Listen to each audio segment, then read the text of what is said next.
Hallelujah. Open your mouth, give him praise in the beauty of his holiness. Is worthy, thou worthy, Almighty Creator, Alpha and Omega, beginning and the end.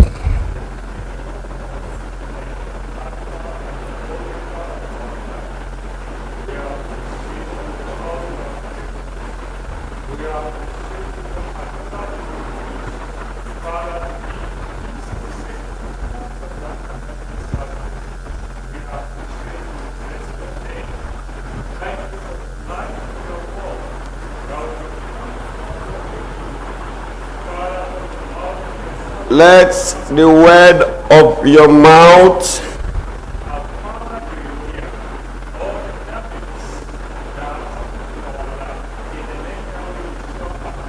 and the meditations of your heart be accepted. Yahweh Elohim, Yeshua, the Messiah, and everybody say, Amen. Sit down. On behalf of the Council of Divinity that meets the Parliament of the moment, give thanks for another time in his presence. All the Holy Ghost saints all over the world, listening to me, men and women of goodwill. All the Holy Ghost and churches,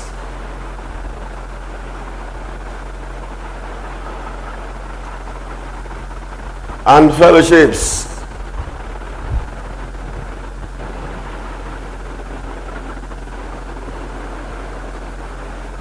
on your behalf I give thanks, for this is another day that he has made, and we shall rejoice and be glad in it.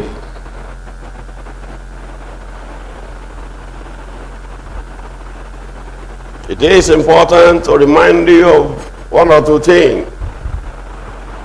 When the Council of Divinity declare a drive-through because of the urgencies in the realm of the spiritual that is affecting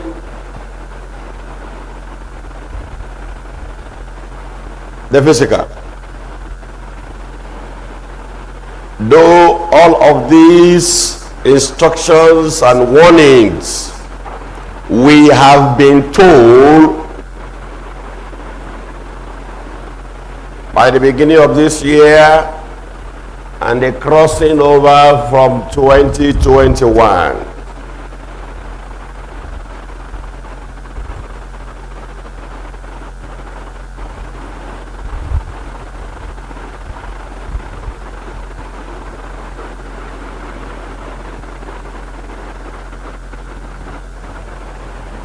And why the Father in heaven decide to do what he's doing now is for your safety. Very important. For your safety. For your security.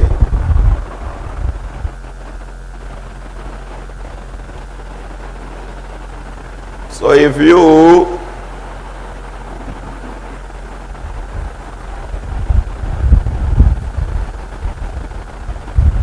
like yourself and you want to see many good days, it is very important to pay attention, put these instructions into critical consideration. And what I said I was going to remind you of is when we got to a point of the topic of a clear interpretation. Don't forget, when we got to the point of clear interpretation of dreams.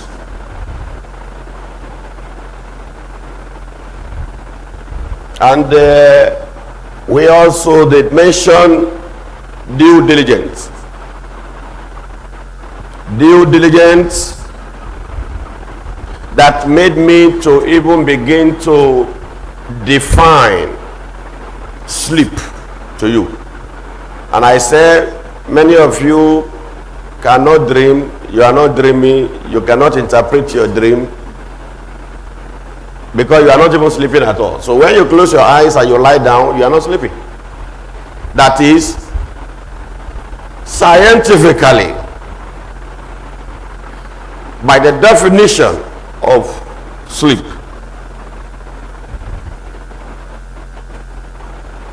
and if sleep is not deep, then you are not sleeping.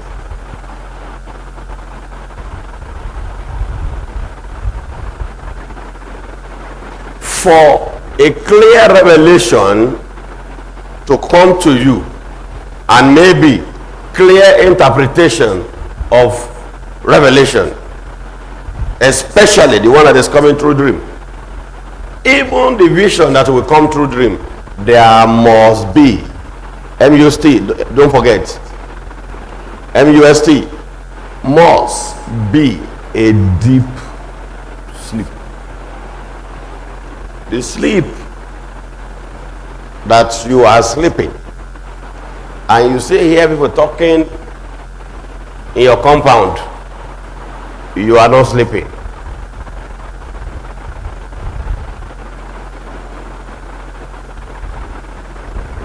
So you must sleep. Tell somebody you must sleep. I didn't say you should be sleeping from morning till night, because some of you like sleep. Even some of you that like sleeping, when you lie down and say you are not sleeping, you only think you are sleeping, but you are not sleeping. That is a lot of the mysteries in life. Sometimes you want to sleep, but you can't sleep. You have to begin to do some certain things in the night so you can sleep. Some even take medication so they can sleep. If you take medication to sleep, you can be sure the revelation that you have that time will be distorted, because the pills or the medication you took, there are too many things inside, including the depositions of the personalities of the manufacturer. And don't forget, we said, whatever a man creates, whatever a man formulates, the spirituality of his person is deposited in it. That was why when we were talking about minor mistake, major disaster, I did mention, when people say bad dream, there are so many things you do ignorantly that gives you bad dream. So bad dream most time don't come from winch. And I said, if a winch gives you a dream, by the time you wake up, you are possessed. It's as simple as that.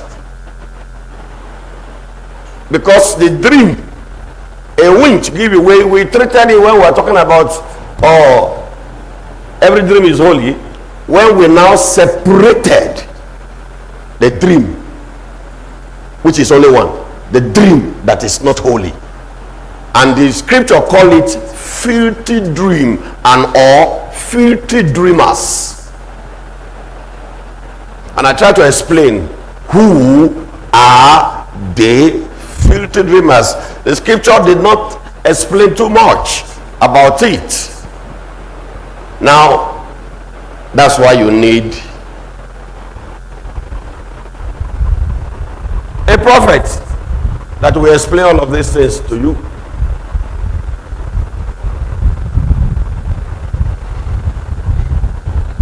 Don't forget, remember, because so many people have deceived you, so many demented people who just wake up one day and say something, Jesus Christ appeared to them in the dream. And then they begin to deceive people, and they, when she possesses you, you are initiated in the dream. Yes, it's possible for a winch to initiate you in the dream, but my friend, it's not common. It's not common. Because as surplus as witches are, because I can tell you, witches are surplus. They are everywhere. They fly all the time. Now, in this generation, witches are flying in the daytime. Before, they don't. But right now, the witches have defied creation because of the created abomination man formulated. Very important to understand these things and let it not jam your brain, because if you don't understand it, I'm just talking for nothing. So that's why it is important for you to listen to some of these things again and again and again and again and again, until you are able to analyze every word. Faith comes by hearing, and hearing the word of Yahweh.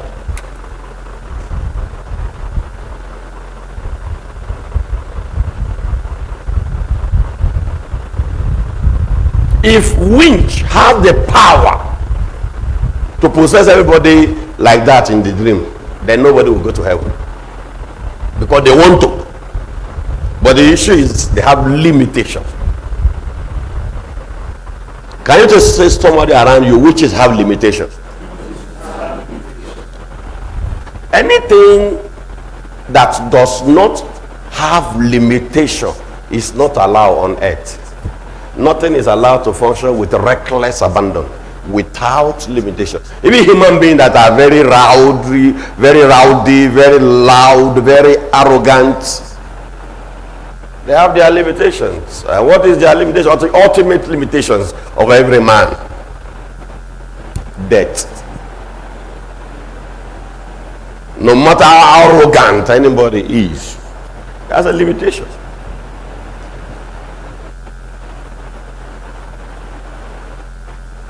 Sometimes somebody was a very popular magician those days, very popular. I'm talking about a magician that when he is going to perform, you will have not less than, now you have only politicians having convoy following them. A magician that when he is going to perform in a theater, you will have not less than 40 vehicles follow him. And all these vehicles are carrying his equipment of magic. And he make money. There are a lot of magicians like that all over the world. Now magic has been reformed and modernized. And if you go to California, maybe Egypt, there are celebrity magicians. In America, there are celebrity magicians. Okay. Why do I have to mention this? When these magicians perform, most of the things they do, though they are illusion, but you are not seeing where, it will amaze you. Yes, they'll have money, plenty money, because people will have to pay tickets or buy tickets to watch them. But as I did mention, there are right now, I don't need to begin to mention their name because you don't need it. There are a lot of celebrity magicians that are living in Los Angeles, which is the headquarters of all devils. Don't forget, I remember I said every strong occultic group on earth have their headquarters in Egypt and California. That is why California is a very expensive city, because it has been invaded by celebrities that had money that they don't know where it came from, and they don't know what to do with it. And some of them decide to worship the devil with their money, and they are still alive and living some long life, but they have a limitation. Their limitation is death. If a magician have a way of making himself not to die, he will do. Even if a winch has a way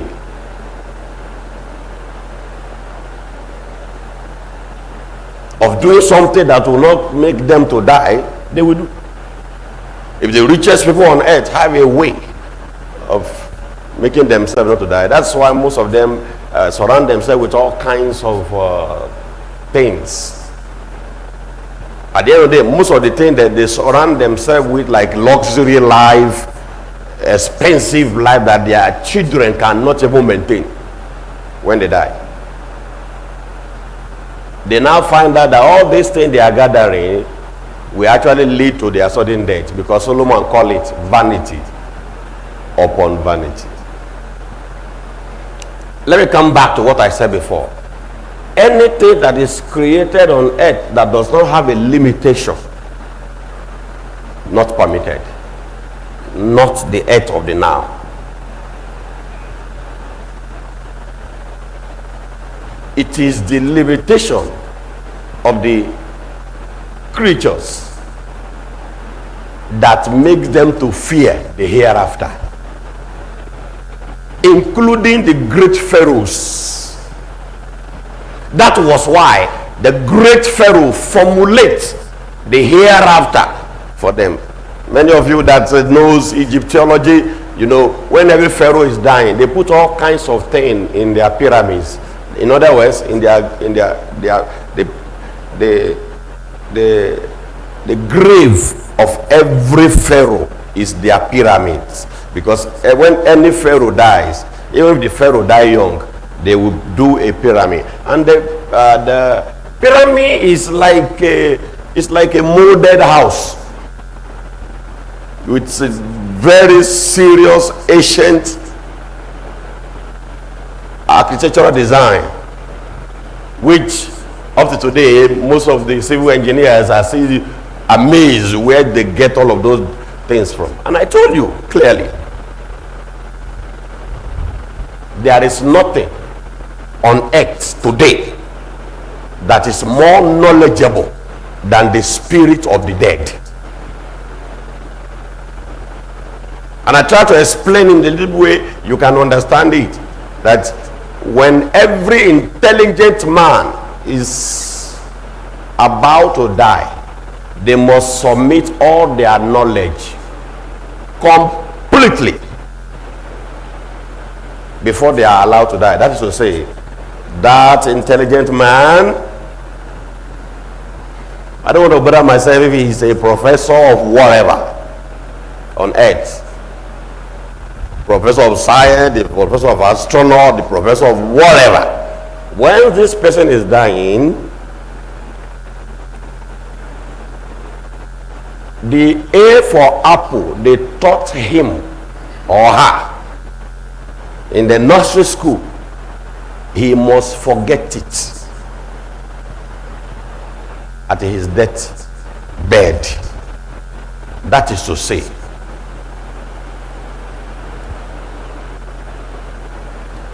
if he is able to forget that, he cannot also remember what made him a professor. So when they die, we only call them professor because of what we saw them achieve on earth. Otherwise, nobody is a professor at death. Because even the scriptures say, at death, there is no remembrance. You don't remember anything. You are made to face judgment without remembering anything. And one thing about the hereafter that I fear,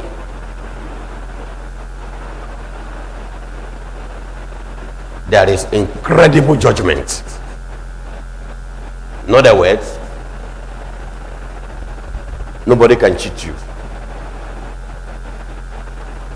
You are not going to be shown what you did not do. You are going to be shown, behold your life, what you did. And you know what? When you are being shown at the point of death and facing the judgment, it's appointed for man to die once. After that judgment, that's what the scripture says, and I have been able to explain that in several gospels. Though you can't remember what they are showing you, but that is your life. So that now determines whether to go to a blissful eternity or sorrowful eternity. The English people call it hell. But these are only two eternities that we have. Blissful eternity. Blissful eternity is the senior. Then the junior is the sorrowful eternity. In other words, there was no sorrowful eternity before. Sorrowful eternity emerged. Why was it called sorrowful eternity? Because there are entities that will be in sorrow forever, which the Revelation call, and this is the second death. That's not good for anybody. And these are for human being, for Satan first, and some of these fallen principalities.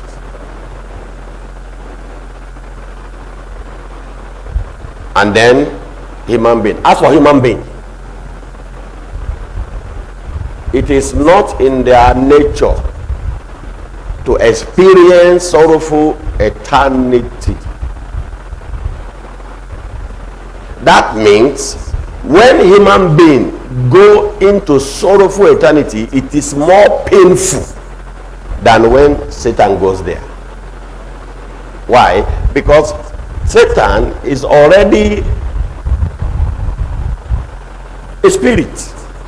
A spirit don't feel pain. No matter how you want to torment them, they don't feel pain, but they can be banished. The banishment of spirits is their pain, because spirits, they want to exploit.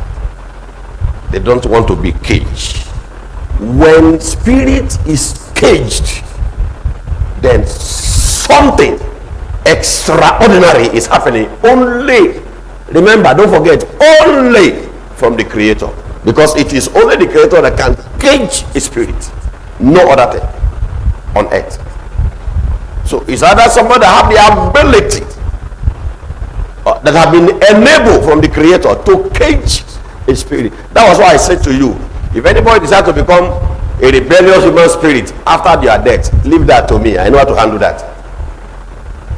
Because we know some people are more dangerous after they die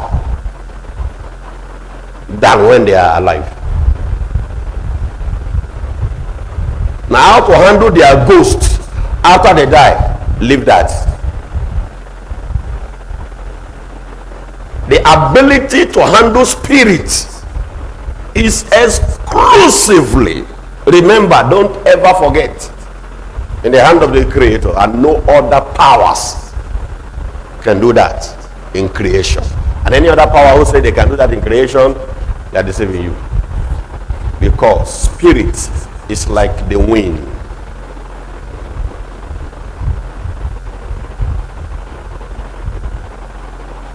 The devil may have the ability to control the wind, but the devil has no ability to stop the wind. So that even the wind that is blowing is a mystery to Satanism. Okay. As we always mention for so many years, too many things that you need to know. But I have a problem. And this problem I have always had. And it seems to me it's the same problem that Yeshua had in his own time. And the problem I had, I don't feel like I speak to the right person anytime. I feel every time I feel I'm speaking to selfish people. You know, there was a time he said that you are not coming to me because you want to hear the word, but because you want to eat. And they proved him right when it was about to, or when he was about to be crucified. Because are you telling me 99.9% of the people who are shouting, crucify him, crucify him? Are you telling me they were not among the 5,000 he fed?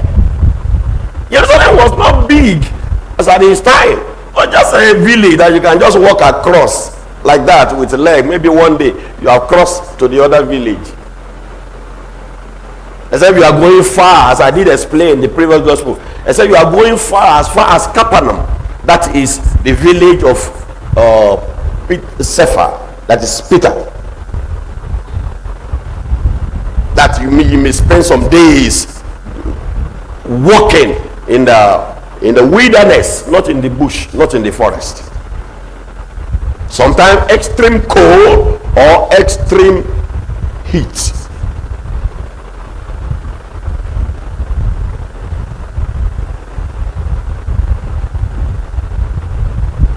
Because in any generation that the Father in heaven decides to do these things,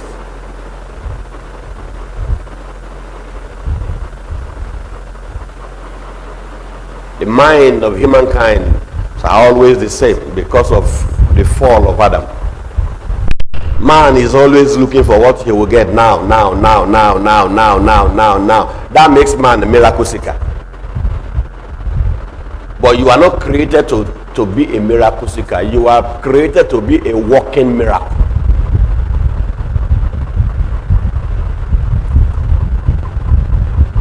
It's like a small child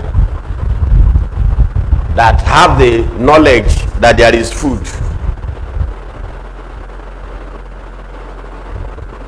So when the child see the food, his body will be shaking, as if you would take the food away. The food actually belongs to that child, but he doesn't know. A child don't know how to be patient. Even when they are seeing the food, they always think that you will take the food away. So even when it looks as if you want to remove the food, you will see shout. You will know that the shout of a child can be very aggressive until they are coming up to realize some things, especially survivor. You see, that was why we said human being deteriorates to a stage of scavenging. So the scavenging nature actually starts from when you are small. When you give back to your child and the child is not eating, suspect that child. That is not normal.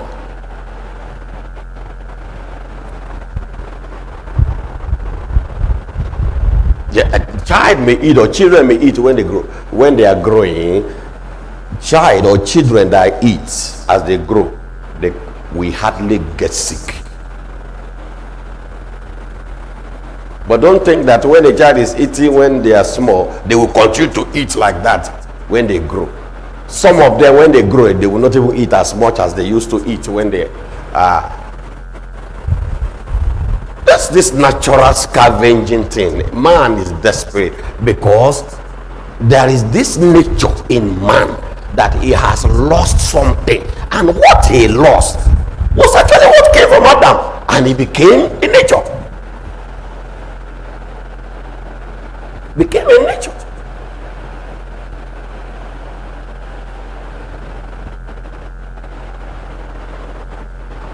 It doesn't take anything much for anybody to be a miracle worker. It doesn't take anything serious. But the problem you have, which have always been there from the time of the Messiah, is they are telling you reality, your mind is somewhere else. Your mind is in the things that does not matter. Your mind is in the problem that will go by themselves without application of the miraculous.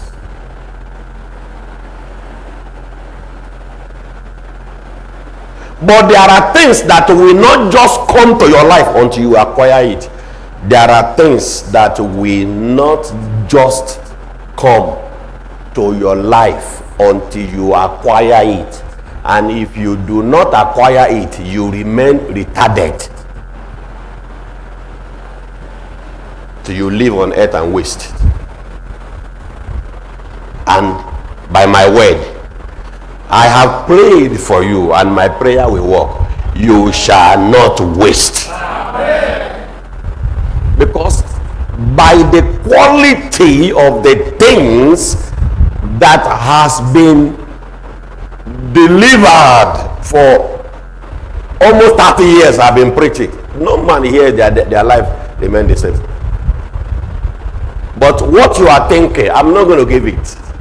It's what I am asked to do, is what I will do. Maybe there are people that have been able to be controlled by what human beings are thinking. The man is always desperate. One now. Some of them, when the miracle they came to look for, once you give them vim, they disappear. You don't see them again until they did another miracle. You see, man, not always reliable. I had witnessed that. I have lost counting. So if I now want to be doing like by the level of my conversion, if something is at stake in my life, which is almost very impossible for anybody to even think about, except the conversion, all about conversion, except all about my conversion is all lie or makeup, then maybe what you are thinking will have happened. Desperate pastor running after people, getting money from them because they want to survive too. Me, I am not running after anybody for 30 years. I didn't say 30 days. I have not run after anybody for 30 years. You know my story. If you are Holy Ghost stand, or you are Holy Ghost stand somewhere, and then the Holy Ghost stand coming around, you know my story. Of course, the first thing I'm going to know is the story.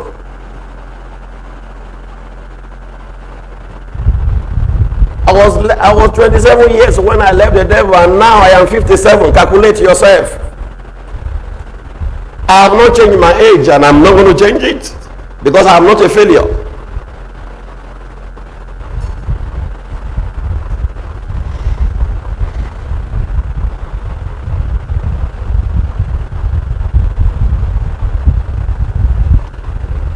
No matter how wonderful what you want to acquire is, once you add selfishness, you are finished.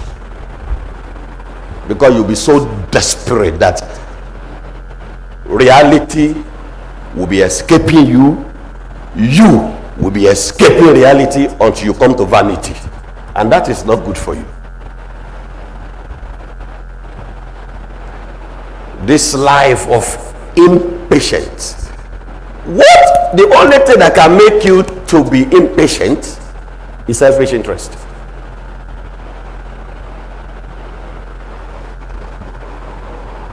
If you know that hope is hope, the scripture says, then you patiently wait for it.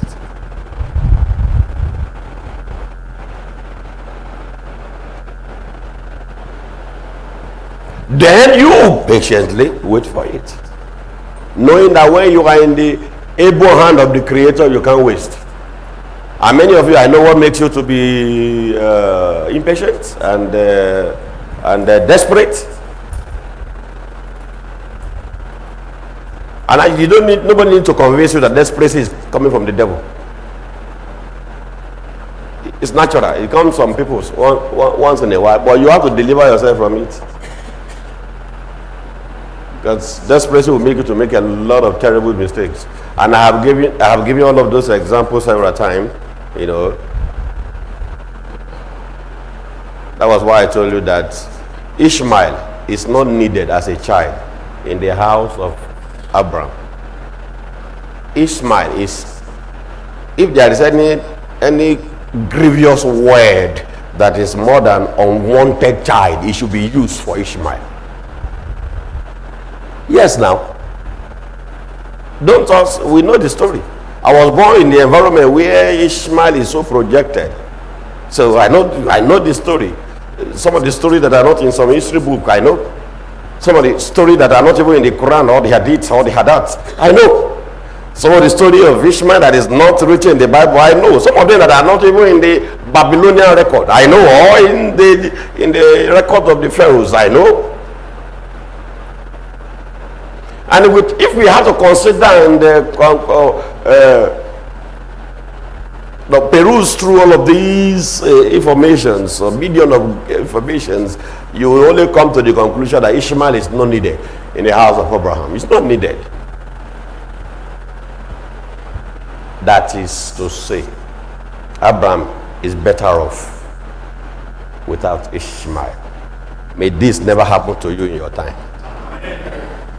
Something that is part of your life, but you cannot do without it right now. My friend, you have not witnessed what it means for life to be miserable until this thing that I say now happen.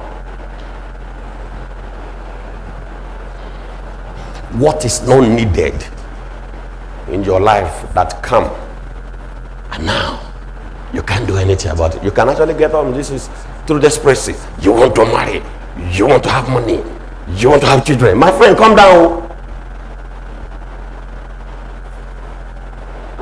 Calm down. You're a human being.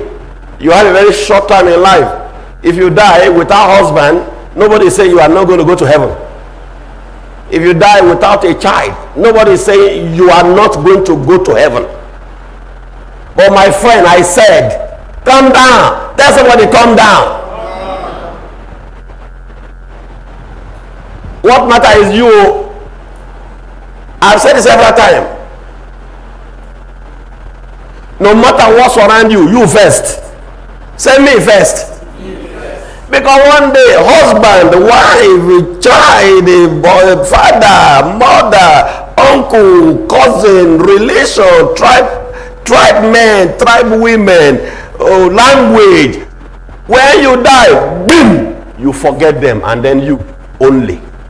That was why I did mention that by the mystery of death, every man is lonely at death.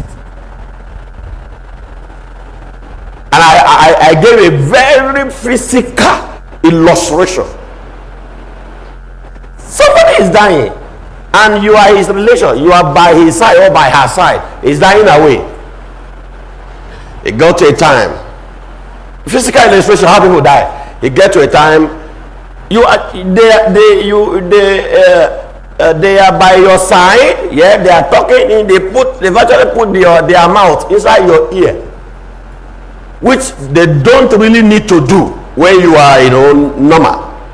They put their mouth in your ear and they are talking and they are talking and they are talking, But the condition of that fellow is hearing you as if you are talking from far. And as you continue to stay around, the talking will be fading, And right there, this fellow that is dying will be struggling that he is not hearing you. So when you call their name, it will take a while for them to say, Before, as you are talking to them, they are responding, but the time comes when you call their name, it takes a while. It's going. As it's going into the wilderness of nothing. And in there, you look everywhere. You're alone. It's like somebody finding himself to be alone in the forest. No animal, no human being. You're just looking around, and what every man will be doing by reality of creation that time is something will be telling him, I think I was somewhere before. I think I was somewhere before. But my friend, if he's really dead, he can't figure out where he was. But this was a man that lived his 90 years on earth within a single a twinkle of an eye. He cannot figure out all his escapades for 90 years. Man, see your life. Man, see your life. Yeah, you need to calm down.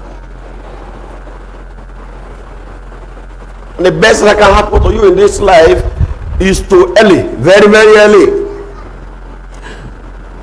have your predestination analyzed. Meaning the reason you are created, the reason you are a human being, the reason every animal have their predestination, the reason they are animal, different kinds of animal. And I did explain there are some animals that can be domesticated. Virtually all the animals can be domesticated, but some animal can be domesticated than another. As dangerous as you think lion are, lion can be domesticated. I live with some of them when we were growing up. And we're able to know the psychology of lions. At the end of the day, you now find out that lion is not really dangerous as you think. So every animal that as huge as elephant is a very intelligent animal. Very, very intelligent. They use elephants a lot in India. Not just they use, they worship them.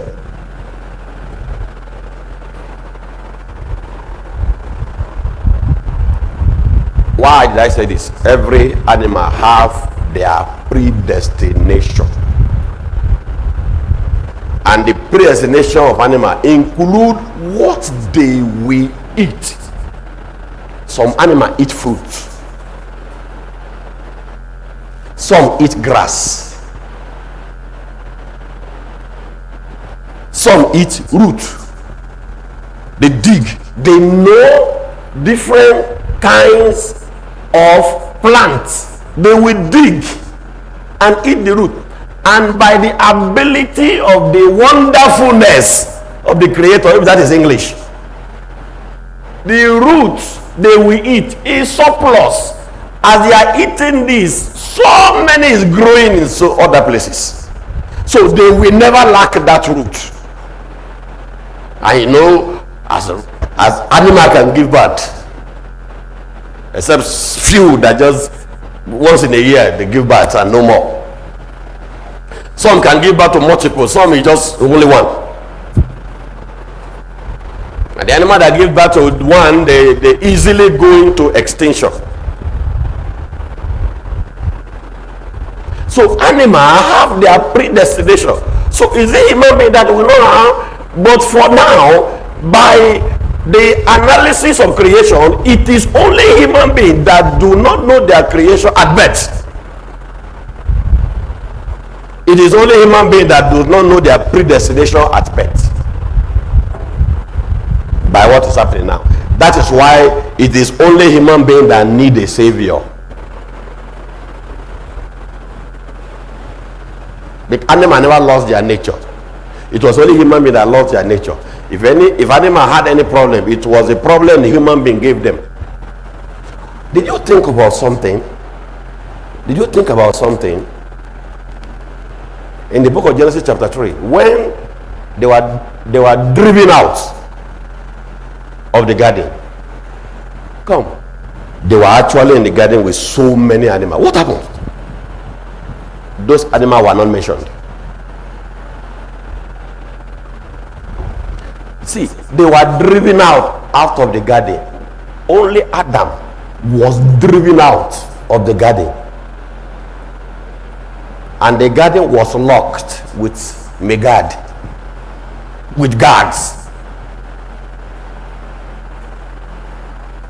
with a flaming sword, according to the revelations of Moses.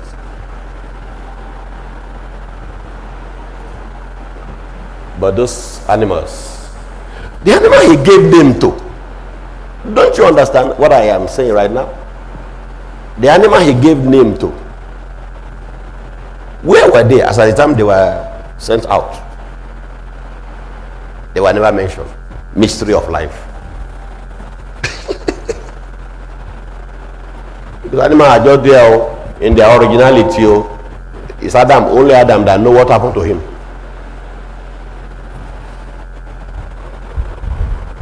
So knowing what happened to animal after the exit of Adam and Eve in the garden, you just read the Bible and become religious.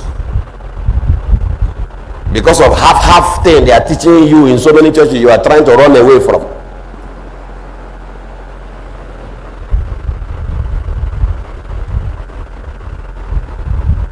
That was why I told you, lack of knowledge is dangerous, and half knowledge is a poison. So you choose one. It's either you choose the dangerous one or you choose the poisonous one. You are the one that know which one is better. Dangerous thing will still destroy you. Poison will kill you slowly. And it's not all poison that kills slowly. There are something they call sniper. That's where you take it to just snipe you. That's what that means. When some of these companies want to put you on agitation, they will produce shelters and put sniper, so that you think it's very powerful.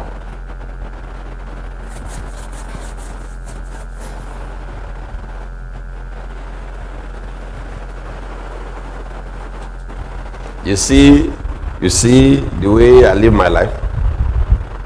When I got converted, some other Christian, they got it all wrong because they were all in error anyway before I got converted. So they continue in their error, just as darkness continue. Even when John the Baptist was born, and he has to say, people like darkness than light because their handwork was dark. So those days, it's only a few that I was able to count.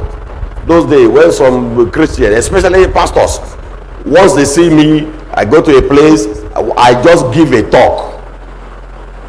Once I give a talk, do you know what will start immediately?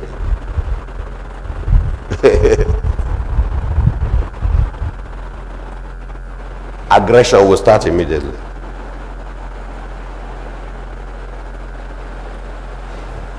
And I was able to know so many things early ahead of all of them.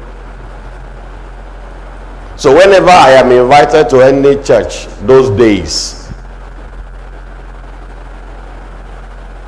I don't give my contact to anybody. So when I go to a place, it's like I'm coming from nowhere. And then it's only 1, 2, 3, 4, or maybe 5 people that we know. And those 5 people will be warned. Of course, if you try it, whatever you see, you take it.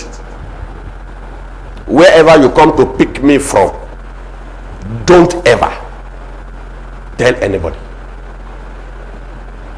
Because even if the person come, the person will regret his life.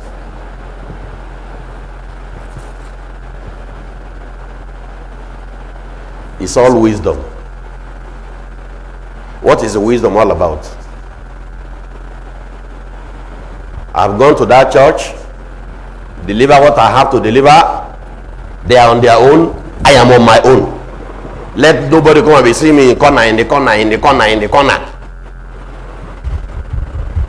Because it doesn't take anything for church, for pastors to say somebody come to steal their member. It doesn't take anything. And you know right now why so many pastors don't know me, and why some of them are not knowing me by shock. Can somebody say shock? Do you know the shock right now? They don't know how. They don't know which church did he belong. When did he come out from the church? Because they have this demented thinking. Until you belong to a church and you belong to someone they call a father of faith, father in the Lord, your father in the spirit, your father in the temporal, I don't know whatever it is.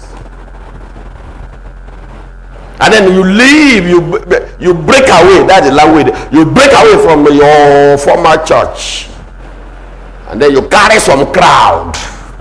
That's the only way you can be established. Or your father in the Lord. See my hand.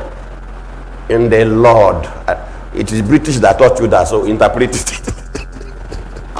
Your father in the Lord anointed you to go. Before you now go and open your own church. Now that is the only way you can make it. So they try to look for my own father in the Lord. They can't see. But still, I am a phenomenon. Can you tell somebody Degaya is a phenomenon? So whenever I go to any of their meetings, they look me and look them. It's like, how did this person get here? If you can pray, ask, how did he get here? Maybe he knows what you don't know.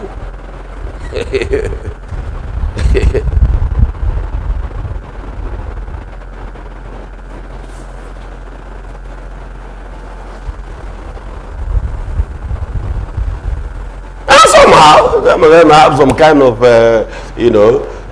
this is like they don't know how to handle that. They have this giving respect to whom respect is due, because many of them have heard about the guy, but they don't know me. I told you about Archbishop John Praise. When we met in one meeting, he said, have we met before? I said, no, sir. Maybe he was waiting for me to say, I'm coming to see you for where? Make it wait for me. Have we met before? I said, no, sir. And I ended there. I didn't say any other thing.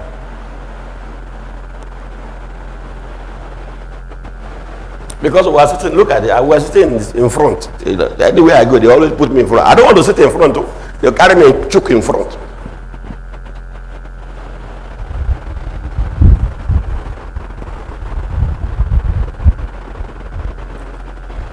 Hello.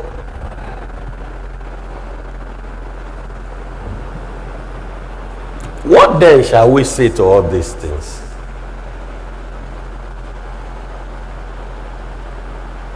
If your Father in heaven is with you, nobody can go against you. They will just disturb themselves for nothing. And that is just what you can see right now. Now they don't know what to do with me. I have made it without their anointing. I have made it without their connection. I am okay without their anointing. I am okay without their connection. Who they think they know, I know the people more than them. How did you get here? Well, go and find out.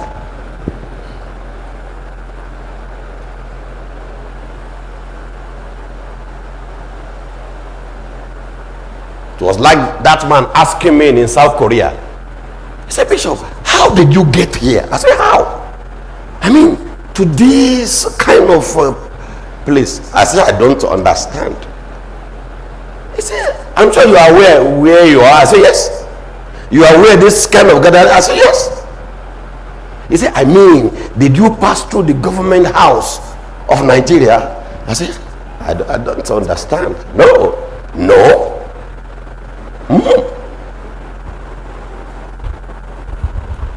And you know what happened? The man now gave me multiple respect. He said, you mean you did not pass through the presidency? I said, presidency of where? Of Nigeria. I said, no. And you are here? I said, yes. How did you come? I was invited. If I was not invited, will I come? The man said, this is serious. You, Nigeria, you mean, when we close this meeting now, are you going back to Nigeria? I say, yes.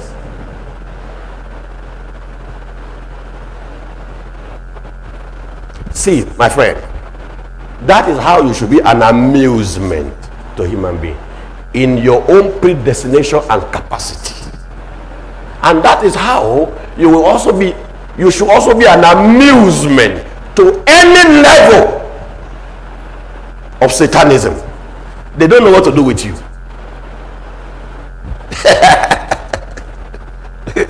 They can't hold you, they can't stop you.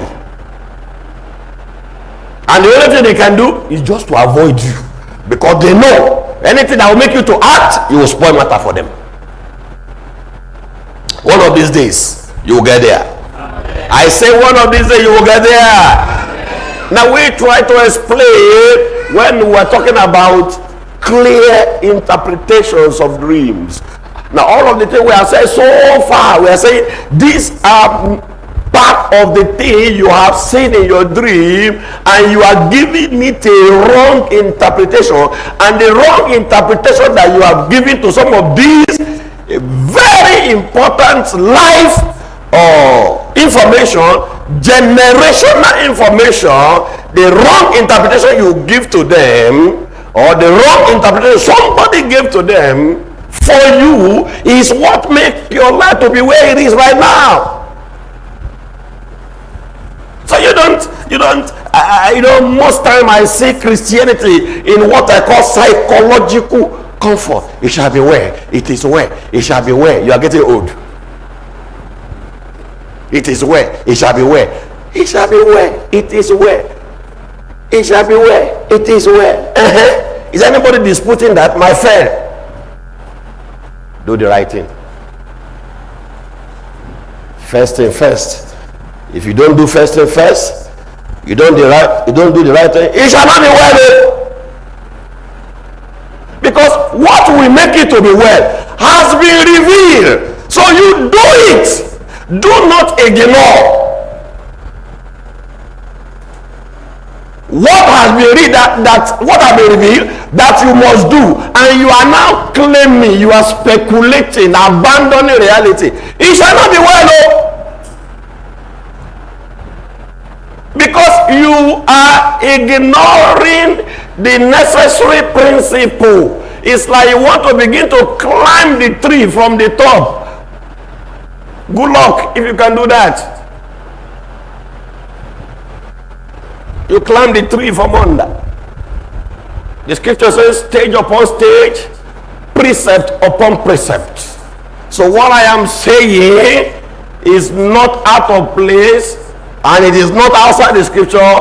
It is also the principle of life.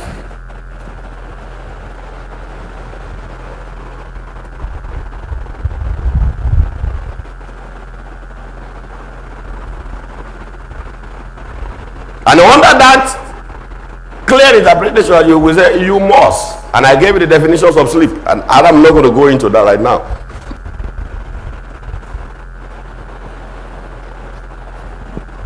And once in a while, I introduce mystery of security. All this is to keep you alive, just to keep you alive, so that you will begin to do first thing first, and you begin to do the right thing, in case it is your choice. And if it is not your choice, I have the capacity to keep you alive. But my problem is, you may likely be living hand to mouth, hand to mouth, hand to mouth, and you are not going to die early. And when you die, we will gather together, I bury you, because that is your choice. Because I cannot deny you at death. You are already a member. I can't deny you at death. But then you must do what you are asked to do. There was a day I asked somebody, I said, have you ever asked yourself, if I die now, will Degaya agree to be present by the way he has talked about the spirit of the dead?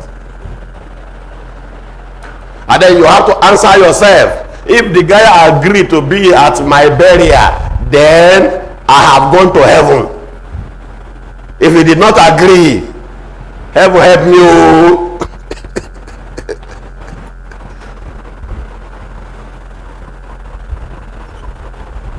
Because when you die today, I know whether you go to hell or heaven.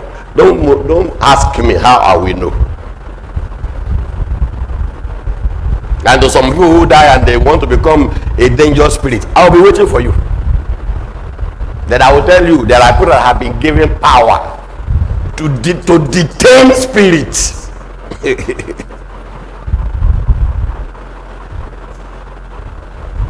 Some days ago, I was traveling somewhere. We passed through that Zuma Rock. I was showing my wife. I said, that is the hotel. Oh.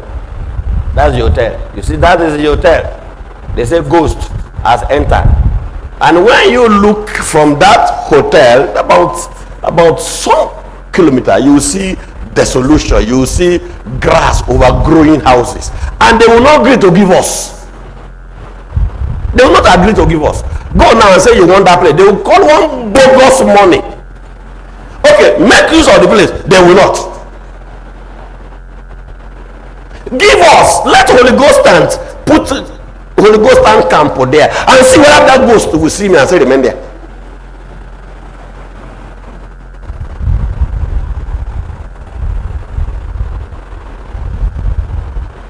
Ghost will see me and kusa yeshua.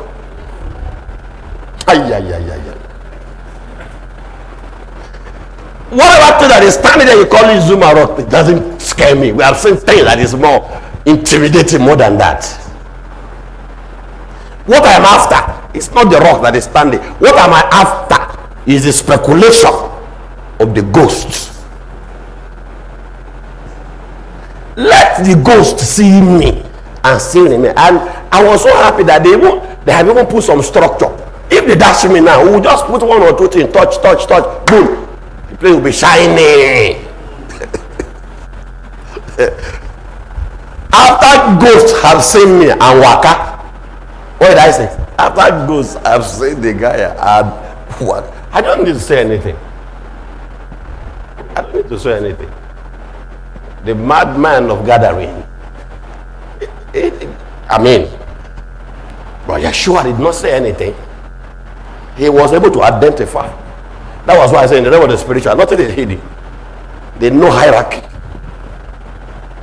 You are going to make me to begin to spend some effort and be chasing you. I don't have that time. Because I am already a spiritual phenomenon, and every other spirit that cannot identify me will go into extinction. That's the spiritual law. And spirit, as I said before, spirit hates to be limited. Spirit hates to go into extinction because spirits want to explore. That is their nature.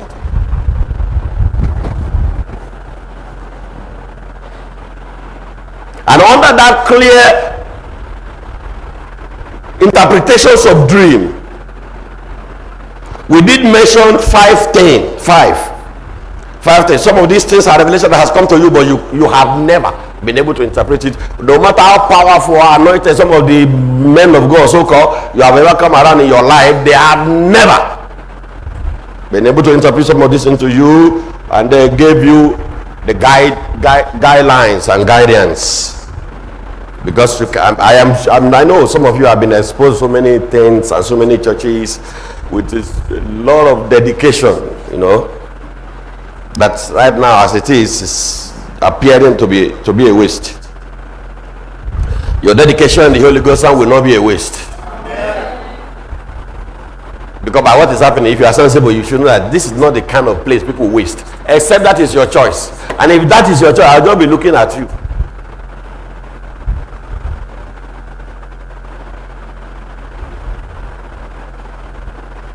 Because when you are relating with someone that have nothing to lose, then you are very careful. That means you can't take such a person for granted, and you cannot hold him ransom. Because I know some of you function in blackmail. If I don't give him this, he will not be this. If you do that to me, you are mad. In fact, your madness have become demented. Because that is how you people do to some of these churches. If I don't pay him tithe, stupid title. Stupid tithe, like a rolling stomach. You are giving worm to somebody, you say it's tight. You can do that to all this poverty thing that don't know their core. Not me. Because I was told, I am your source and my word is your standard. And that is as far back as 1992. And that has not failed. That statement has not failed. That is why I am an amusement to so many people. And that is what you should be, my friend. It is an example of what you should be. It's not just, oh, the guy only just different. No! That is what you should be. The Messiah came to reconcile you with your Creator and make you what you should be. And under clear interpretations, we say, in some of these revelations you have seen and you cannot interpret it. Watching the event, 1. Acting the event, 2. Watching and acting the event, 3. Dream vanity. We have explained a lot of things about dream vanity. And number 4. Then number 5, dream deceiver. Just the way number 4 may sound to you is the same way number 5 may sound to you. But my friend, by the time you begin to hear things,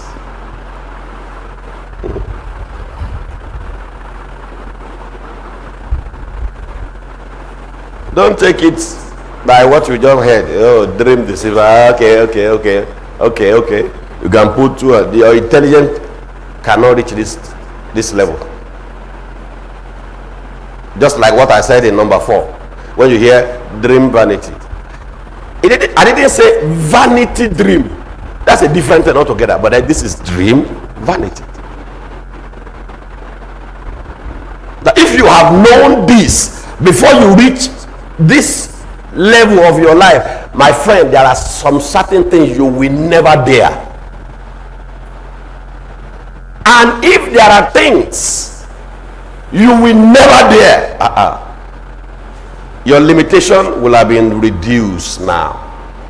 As copy and paste, very typical example I gave to you, that if Adam did not sin, of course you know he will never give birth to Cain.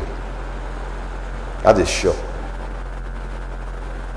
His first child will not be a killer. His second child will not be killed.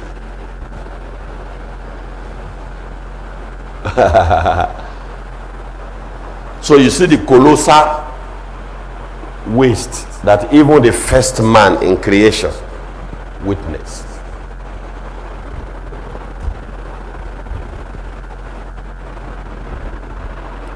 Dream deceiver. So you have heard me mention it right now. Now that you heard me mention it, that simply means you see whatever you are going to be hearing from this topic later, it has been revealed to you so that you will avoid some certain things, or your whoever that is your great grandfather or your father should avoid some certain things, so that you that I'm looking at now will become what you should become. But you did not become what you should become right now, because your great grandfather, your father, they did not avoid some certain things, including people, I have just mentioned it, including people, these are parts you are going to hear later, including people that will be so desperate. They want children. After they marry, they want, I don't know where they find it out in the realm of the spiritual, that if you don't have children, you will go to hell.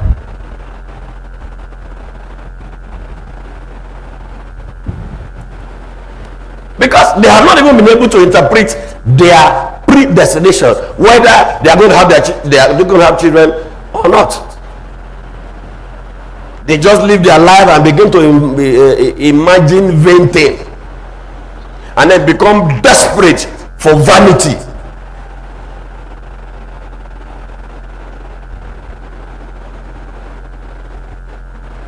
And I did explain, very simple explanation. I say, if Adam did not, I try to bring it close home. I say, if Adam did not fail, the person who is your father now will not be your father. I mean, the name you answer now as your father's name will not be that surname. It will be another person. The DNA you have now, very simple explanation.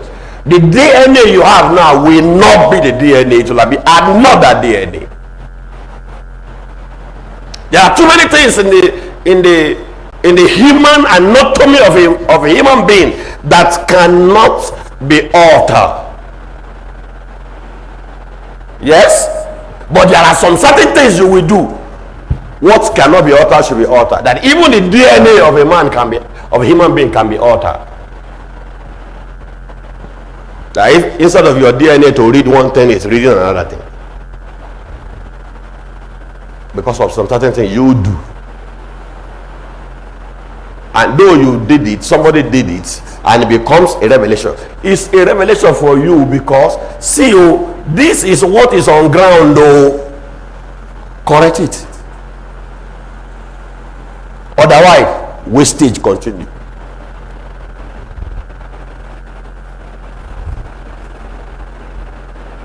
Some of the things we want to talk about now, including it will shock you what these things will be bringing. Sure. That's why I say you can never, no matter, your anointing cannot pass my own. You can't know beyond me. You can only know what I have known that I'm teaching you. Then your knowing starts. And then if you ask questions, if you have questions, you cannot ask me, explain further, then you grow in grace.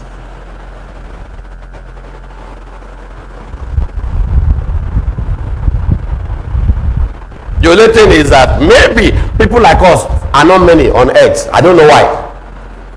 Because if there are not many, work will be too much for one person. If the person will not be taken for granted, as I'm being taken for granted right now. And you know what? Until you lose what you have before you know what you have. That's no problem. Human beings don't always, they will be looking at you ball like that until reality begins to appear.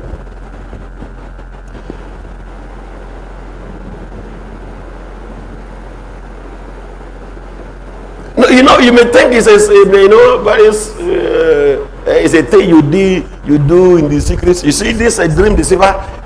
By the time I begin to dig out secrecy, because dream deceiver is the digger of secrecy. So that is to say, even this secrecy we are talking about has become your dream. So when you say it's a dream, you don't know what it is. You just continue to live your life. It is just an information that is brought to you on some certain thing you should correct. If you don't want to go in the line of what you met. Some of you met extreme poverty and it has not stopped up till now. There are some certain things you met which we may talk about later. Some of this syndrome, oh, my father have it, I should have it. Who told you that? Where did you get that from? My mother have it. My mother used to cough, so I should cough. We used to have dry cough in our family, so I should have. It is from this dream deceiver that I have explained to you before that the word dream on its own is an information, it's a revelation. So you need to understand what it means. And that was why that time we did say, when we are trying to explain dream, or we are demystifying dream, we say every dream is holy. And the dream that is not holy, I was also able to explain explain the only one dream that is not holy. That we say every dream is a revelation. So you can now see, now I have just told you, before you can dream very well, you must sleep very well. Now, winch cannot give you a dream if you sleep deeply, because your deep sleep will actually expose witches. So before they can possess you, in the only filthy dream that goes to the witches and some occultic people, they will make you not to, you'll be half asleep and half alive, because sleep is actually a partial death.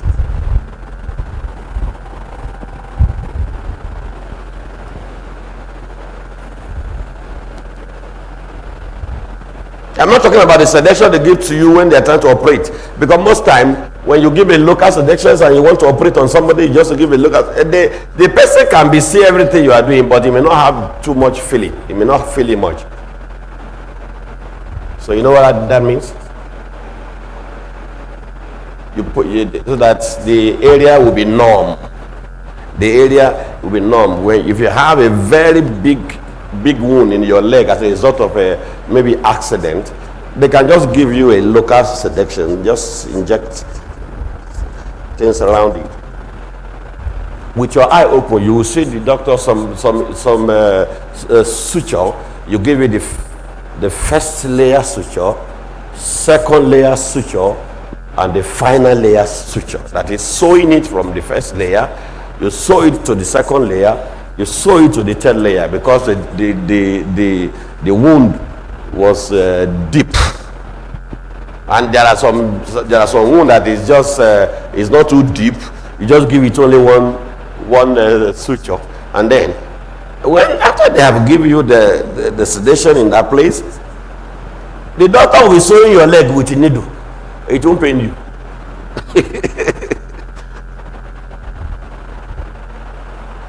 If you sew your leg with you open your eye, you see where blood is coming down. You see the way they put it. That need to look like me.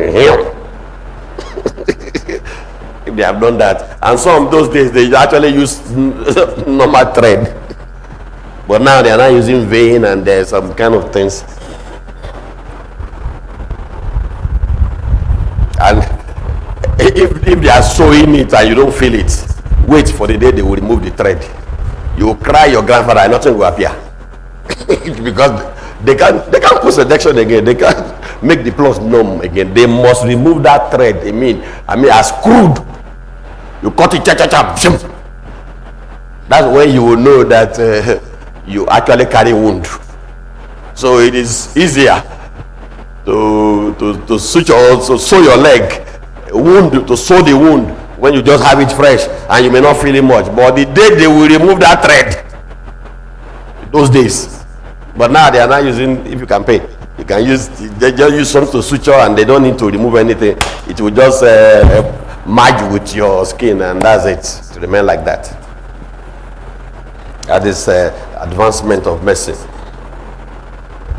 Some of you, because you marry, whether you marry the right husband or marry the wrong husband, you don't know. Because you are not marrying according to your predestination. That's why in the realm of the spiritual, how you have your child doesn't really matter. What matters is that there's a human being. And that human being, what will make us to know whether this person is good, is going to be good, or is going to be bad, is when we interpret the predestinations of this fellow. So whoever that is your father is neither here or there, because this human being is coming with a separate predestination, separate from that person that give birth to him. But you are born with your separate predestination into a wrong foundation is enough problem.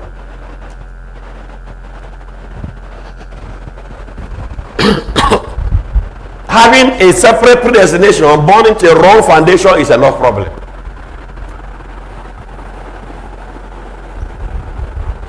At the end of the day, you now begin to have Esau hating Jacob and all of those, porridge and selling birthright.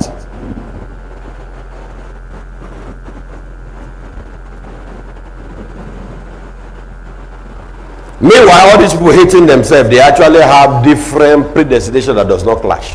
What they must be, the money you should have in your life, the person you should marry in your life, the children you should have in your life, they are all inside your predestination. But when you go outside that and do something else, good luck. Whatever you see, you take it.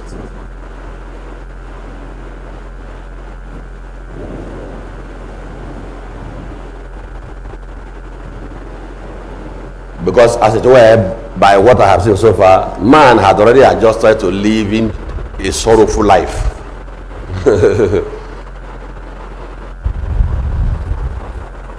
But it should not be like that. You can be made to reject sorrow and still live your life according to, and in all of the life that you are created to live in your predestination, there is no sorrow inside. It is in this dream deceiver you will now know what your mother, there are some things your mother did before they give birth to you that they will never tell you until both of you dies. That secret dies with them. But you see, this is one thing about this dream deceiver. Now, whatever anybody did secretly in the name of consulting anything that has spirituality, especially the one that have negative, authentic negative spirituality, because there are some that is neither here or there. Even the one that are here that are not here or there, they still have their own repercussion. But then some things your father did, your mother did not know. It was actually a consultation with some spirits, and he was told not to tell anybody. Or there are some things your mother did before they became pregnant of you, or there are some things that she did when she was pregnant of you. It's only her that know about it. This secret die with her and die with you. Of course, you don't even know about it. And in all of these keeping of secrecy thing, especially that has to do with relationship, giving birth of children, marrying and all of that, women can be dangerously secret keeper. That was why they say a woman is the only one that knows the child that belongs to a man. They have a way of doing that. Don't ask me, because I have not done it before. When you see one of them, you can ask them how do they do that. But then, a lot of human beings have been doing that. You are living with somebody in your house, but it's not your father that gave birth to that person, but the woman will never talk. Because a woman become pregnant while she's living with the husband, it's not a big news. But a big news will actually come when secret is being excavated. I gave you a story before sometime. I heard it in America. All this abroad husband and wife thing. The man is living abroad. He has a wife in Nigeria. Once in a while he comes. They have about 3 or 4 children. And then the man is, he been muscle. And he was working hard in America that one day he comes to pack all his children and the wife to America. Because of that, he did not even dare to do anything funny. And of course, most of us that know what happens in America, let's leave it there. In the area of all this husband-wife thing. So we have wife in Nigeria, they marry another one there. So for some reason or for some stupid life. So the man has gathered some money, built house and all of that, so everything is in order. Got some documentation, came to Nigeria. I feel I have children, I have wife, I'm coming. Then we now begin to live good life with my family in America. He said, Bishop, when this happened to me, I started seeing life from another angle.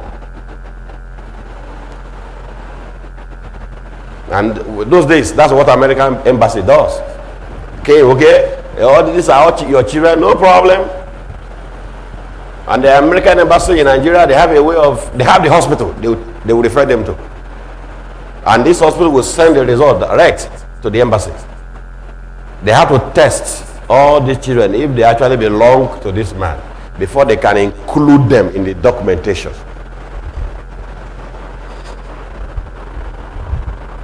And of course they did. Only for the man to discover that all those children did not belong to him.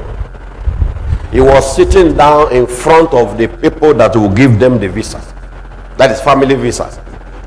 That they can use to, just enter. And once they enter with it, it's automatic citizenship. Within 3 or 4 years, they apply for citizenship and they'll be given. That's a naturalized method.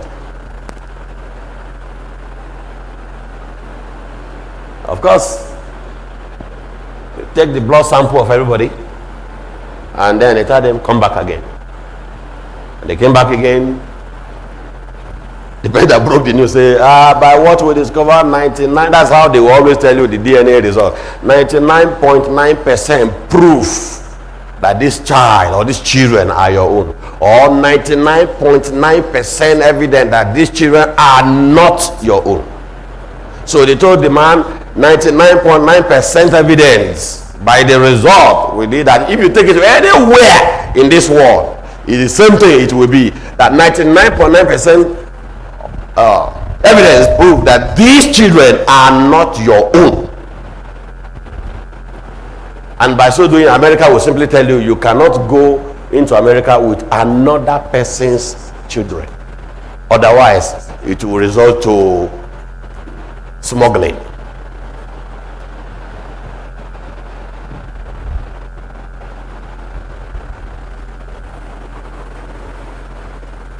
See, I don't want this to happen to you in your life. I mean, the man was actually sitting down, maybe with air condition of American embassy blowing him brain. I'll so go to America with my wife and children. He never knew that he was actually alone. This is life story, not the person told me I know the person like this.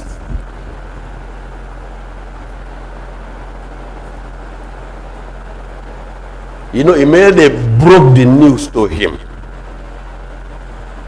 Life is mysterious. Immediately they broke the news to him. It was like there's something that just came and divided them to two right there where they were sitting down. You know what he did? He said, Bishop, you know what I did?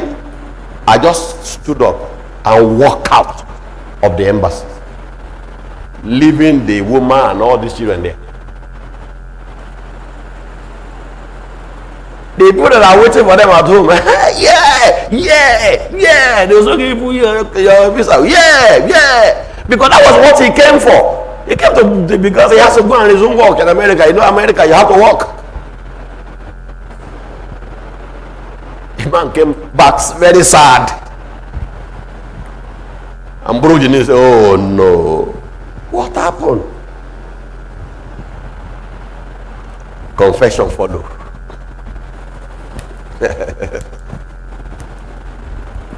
Well, it's actually possible to go to America with those children, but you have to start another process that you have to involve Nigerian government. That means you now adopt them legally after we have known their father and their father agree you should go with them. So dream deceiver, dig secrets somebody has hide from you in a revelation to you. I mean, the thing your father did, which on his own decide not to tell you, or the thing that that spirit, because the spirit used to tell them, don't tell any human being for as long as you are alive. You see this deceiver, I will dig it and show you. But the problem you may now have is you may not be able to interpret it. And this have always been the limitations that every human being has. These have always been.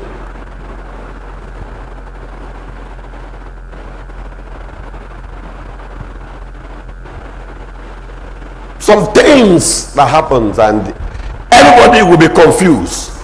No, the dream deceiver will separate it. Because sometimes some women get pregnant They don't say because they keep jumping up and down. They don't know which particular man is responsible, because there must be one of them that is responsible for that pregnancy. They won't be able to tell. But this kind of, why is it? That is why it is called dream deceiver. What you deceive somebody about, or what a spirit told you not to tell another person, this kind of dream will demystify it. Separate two of them. Separate the dream so you can interpret. Separate it from the deceivers. Whether it is a human being in the name of your father, in the name of your relation, in the name of whoever, or whether it is a spirit. Because I know some of you who are your fathers are, hunters, those days they met a lot of spirits who will tell them, don't tell anybody what you have just said, and all of that. And every time they go to the forest, they see that spirit and they have interaction, just like Nimrod the Great.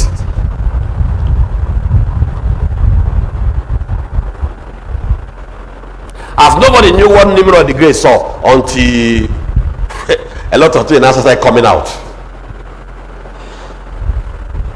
So why some religion, the people who don't have the deep knowledge concerning the Creator and the creatures, why they now say when you cut leaf, when you do this animal, when you cut this animal, when you drain the blood of this animal, I used to prepare charm. Oh, you are an idol worshiper. You are an unbeliever. You know why? It is simply that the first time this thing happens, it started from somebody who met an evil spirit, which is Nimrod. And he was the one that started these combinations of leaves and herbs, which a spirit taught him. Don't forget, remember that the leaves and the herbs, the spirit taught Nimrod to combine, so that headache will go, stomach ache will go, are all the things created for man and was given to man first before Nimrod was born. But right now, the spirits who are very old and knows much about these creatures, they were able to tell Nimrod, see, if you add this, you cut this, you cut this, you cut this, look at the result. So that was these are the things Nimrod knew that now made Nimrod to think that he will actually become powerful on earth. The spirit told him he will become powerful on earth, and he was actually powerful on earth until date.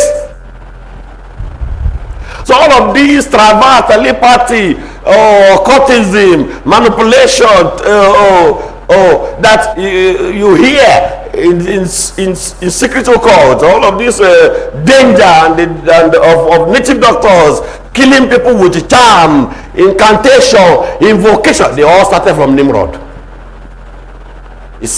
It was all these 6 and 7 book of Moses. Them say this, call this, add it to this, in the morning, in the afternoon, in the midnight, this will appear. It all started from Nimrod.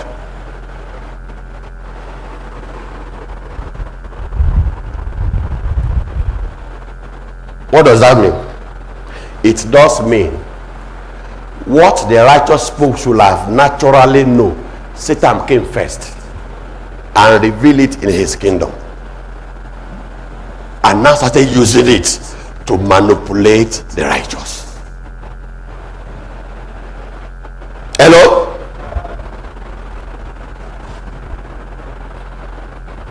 You see, this session we get to now will make you to think about your life.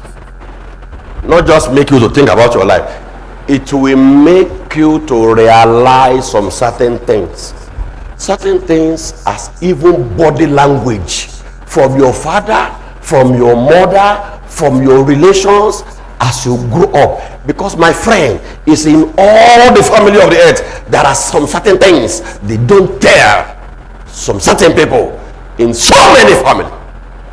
But my friend, they didn't tell you, it's part of the thing that is controlling your family. But you see, the thing that is controlling your family that your physical father, your physical mother, and whoever did not tell you, this session of dream will tell you. But the problem you now have, and sometimes some of you will even see some of this very straight. I mean, very, very straight. Straight. I mean, as straight as see yourself in a shrine. As straight as see yourself in a grave. But when you wake up, you think you are about to die. you are dead long time ago. You are dead. You are not just about to die. You are dead from your great-grandfather. You are dead from that time. Or from the time the secrecy started. You are dead from that time.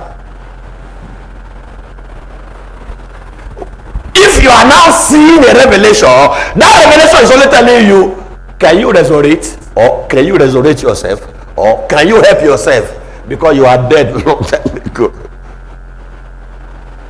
All of this poverty you are not struggling with, how it started. You are seeing it every day. You know, sometimes, as I said before, some of you, if there is something that is more than Joseph, will give you, because before daybreak you have dreamed 50 dreams, and by the time you woke up, your brain is jammed. You don't know which one to remember. And my friend, you know what?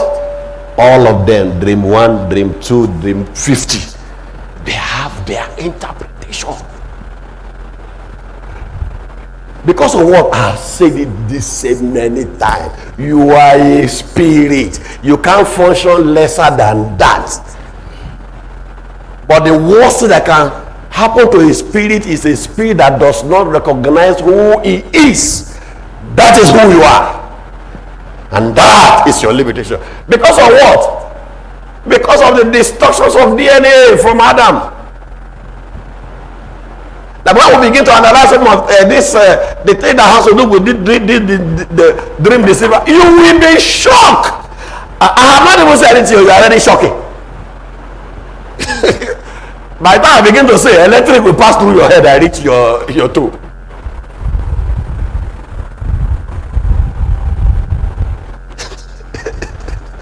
You see the guy at that basket, madam, begin to talk again. Oh. The guy be serious, man. You see, what makes the guy be serious is what will deliver you from bondage. It's as simple as that. Even as I'm talking now, all of you Holy Ghost, men and women of good will, listen to me all over the world. You are already putting one, two, and two together. Some of you have seen that as a body language. There are some questions as you are going on, my friend, in the house of your father and mother. There are some questions you ask your father. You say, don't go there. Or there are some questions you ask your mother. Immediately you ask that question, she will just get up and clean her nyash and leave you there. If that is not body language, what is that? And you are kept in that confusion until you become an adult and begin to give birth to another human being. So why won't the problem continue? Why is it so strong? Why what I'm saying? Why is it so strong? Very simple. Because if it is not the case, in fact, I don't think there will have been much problem. Because everything will have been physical. Why is it like this? Because the realm of the spiritual control the physical. That's all. So what are we actually saying? That there are some things done in the realm of the spiritual on your behalf and has been kept secret. And these things that have been kept secret are the things actually affecting your life. And some of you, some things are buried in your father's compound,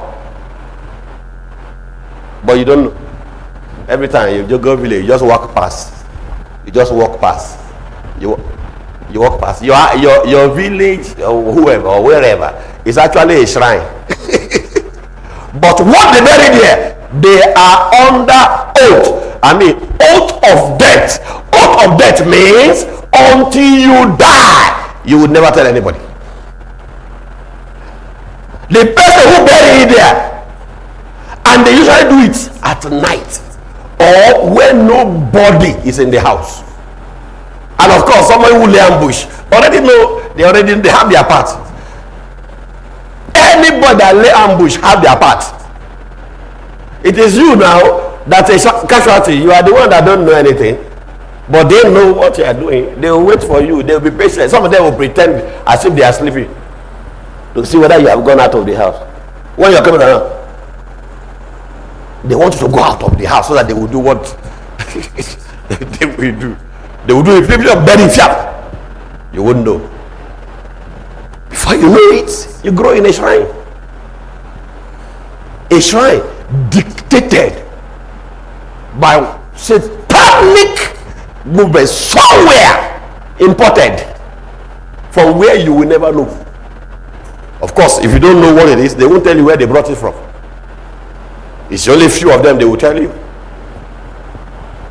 So the question now is this: if all these things can actually become a revelation, that means the deliverance promised by the scripture is actually possible. All the promises given by the scripture and by the power of redemption is actually possible. Because I said there is one thing the devil fear. And I've also said there is one thing occultic people fear, including the witches you fear so much. They don't like their secrets being revealed, because any of their secret that come out makes them powerless. That's why they are always aggressive with anybody. They will not even allow you to bring their secret out before they stampede you and kill you through. Because they know any of their secret that escape from darkness to light makes them powerless. Just as Islam is becoming powerless right now, because some of us are coming out and bringing some dangerous thing out, and then that's the predestination. If Islam continue the way it started with Muhammad, who are you not to be a Muslim? Who are you not to be a there are very clear evidence. And I did mention sometime, I said the hadith said immediately Muhammad started the preaching of Islam, and Islam spread. That is the hadith right now. Islam spread across the length and breadth of the earth like wildfire. It's like you put fire in a dry grass. You see the way it makes the Islam spread like wildfire, because most of us who grew up in the origin of Islam, we knew what happened between Muhammad and the entity that gave him the religion. You don't mess around. And they are in this principality. They diligently work out, and they are still doing it right now. They are always not in a hurry. You come to your village as one Fulani, the next time second Fulani join, the next time the first Fulani bring a wife, the next time the second Fulani bring in the wife. Before you know it, they begin to have children.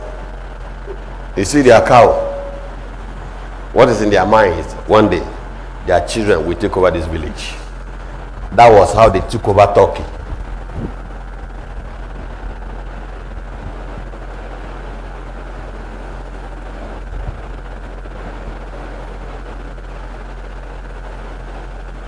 About 99% of people that live in Turkey before, they are Christians.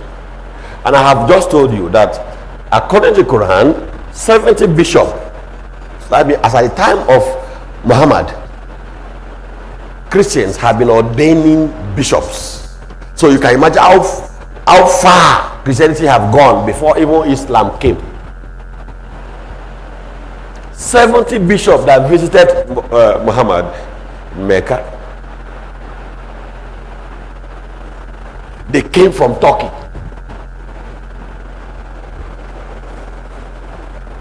The biggest church in the world in Turkey. But now everybody in Turkey is a Muslim. And that biggest church, in fact, there was a time the Muslim used it as a museum. There was a time the Muslim used the biggest church as a museum before the United Nations now tried to make it world heritage, that people can just go there from all over the world to go and see the disgrace of Christianity. Any other thing? There's no other thing now. That's what is happening in Turkey now, the biggest church. Just like Petra. I can forgive anybody concerning Petra, but the biggest church in the world, I mean, all of these human beings we read in the scripture, Paul, all of these disciples, they were all in Turkey to preach, including the mother of Yeshua went to Turkey. Because it was the biggest church. And now this very place now, because of some kind of United Nations or whatever, decided, okay, Muslim, you can't use it as a mosque, you can't use it as your own museum, let it be war heritage. So people will actually go there and say, this was once for Christian. Christians about 2% now in Turkey. 2%. You can see it's like as bad as not existed. Why do I have to say this? Now, when the Father in heaven now started talking about if care is not taken, if care is not taken, the very elect will be overrun. And I had his plan for some people who know about this deep secret to begin to come out, including me, because there are some things you don't say. Never. So anybody who says he's a Muslim and carry the whole Quran in his head, ask him whether he knows 10 secrets of Islam. They don't know. I know how many people know that on earth. I say I know, Islam, Muslim are many, but I know how many Muslims know this 10 secrets of Islam on earth. That they don't want it to come out. But you see, what I have just explained now, no matter how deep and how secret is that thing that have messed your life and hope, it has, I don't say it shall be revealed, it has been revealed to you. Now your limitation now is getting to understand why are you not able to understand some of these things of the spirit? Very simple, because of the change of DNA.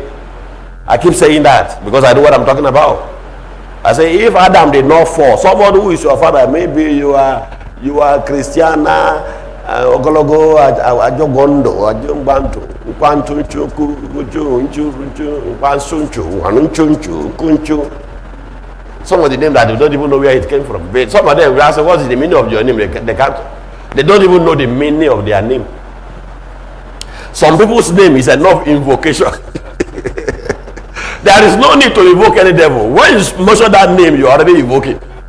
Just like some of the things that Roman civilization gave to you. All of these, January, February, or March, they are all invocations. And me, there's no how I'm going to come out from where I came out from, and I'll be part of idol. Why did I come out there? No matter what you are thinking, you won't see me there, because I know more than you. If you want to continue in darkness, that is your business. It's your choice. But my own is to tell you how things are. Then you now make your choice, whether to remain in darkness or. That was what led to the Holy Ghost and using the holy name.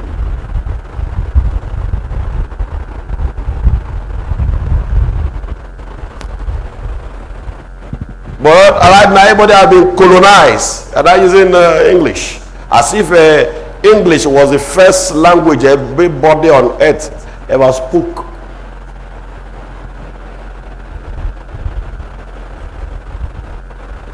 All of these things have been revealed to you, but you decide to stay in darkness. Well, because of ignorance, you don't know the right thing, and you continue in darkness, and you'll be there blaming the Creator for certain things not happening in your life, and the Creator keep telling you, you can't make me to bend to your standard. You should come to my own level, because if I bend it to your standard, everything will break down.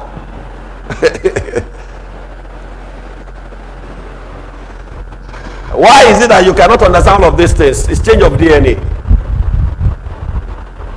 Otherwise, all this I'm saying, I will not be a surprise. It will have been known that even Cain, who was a killer, he was able to hear the voice of the Creator, and he replied him. But you, are you a sinner than Cain? Well, we don't know about that now until we begin to demystify your generation. We know whether you are worse than Cain. Because Cain was able to hear, Cain, where is your brother? I'm not a brother's keeper. You see? Look at the arrogant person. He carry his arrogance, appear in the presence of the Creator, not even in the presence of his father, inside the garden. The father asked them to go farm. The father did not tell them to go and kill themselves there. Did he? Oh. And the Creator now came. Cain.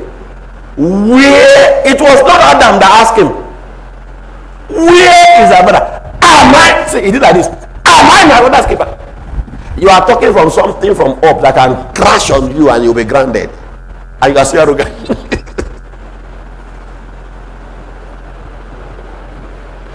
If you are not your brother's keeper, then who are you? You are a nuisance to your brother. Yes, now. That is how some of you grow. That's how you grow. All of you have it in your family. Grow up with some dangerous hatred, secret dangerous hatred among the children. And you grow up to know the brothers of your father hating themselves with a passion. And some have been able to hate to the point of eliminating everybody. And you that grow now, you actually grow in knowing nothing. You grow in blackouts. Now try to survivor by the fittest. And then with all the hard work, you are still not fit. And you are getting old. That's my problem. And meanwhile, that was not how the Creator created you. How he created you is things made easy.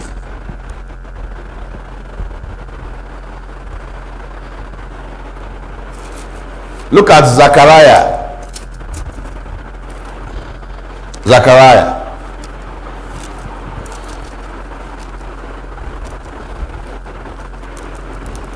Hallelujah.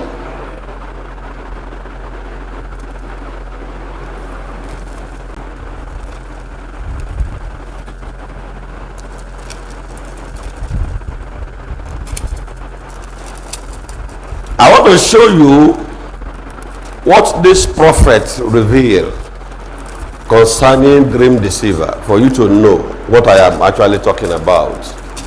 But you may not even be able to explain what Zechariah is saying here until I explain it to you.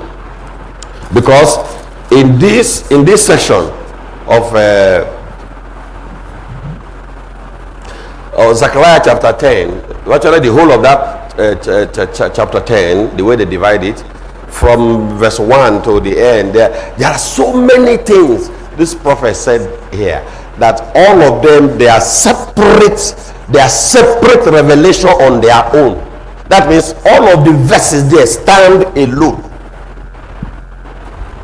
And one of those verses that stood alone in that Zechariah chapter 10 is Zechariah chapter 10 verse 2. Stood alone. So when you read Zechariah chapter 10 verse 1, you find out that what verse 1 is saying is different from what verse 2 is saying. What verse 2 is saying almost look alike with what verse 3 is saying, but by the time you now go to verse 4, you begin to see different things. So it's just a prophet that's just prophesy, and they are just talking the way the information was just coming, and all of the informations are authentic, and something should be done about them. And they were able to try and put some of these things together, but I am concerned only verse 2.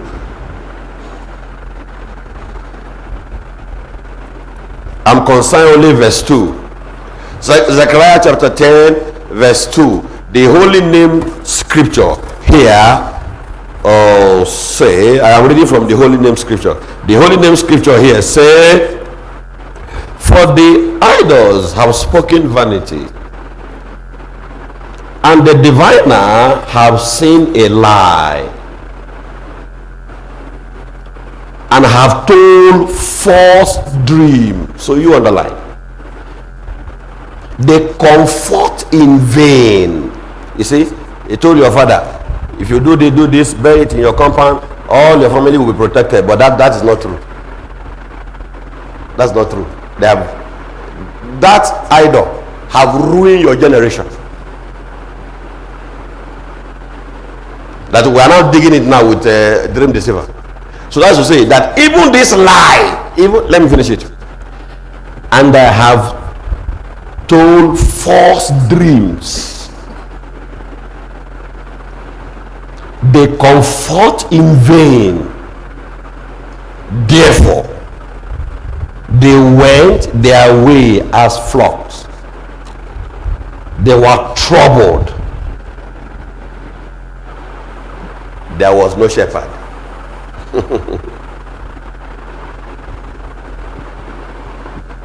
Let me read King James Version.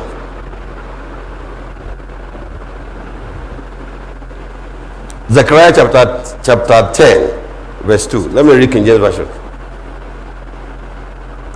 I just read holy name scripture right now. Let me read King James Version. King James Version said, for the idols have spoken vanity, and the diviner have seen a lie, and have told false dream. They comfort in vain. Therefore, they went their way as flocks. They were troubled because there was no shepherd. So that's to say, you go away, trouble, no shepherd. Is that not to go and waste? See, that verse 2 carries weight.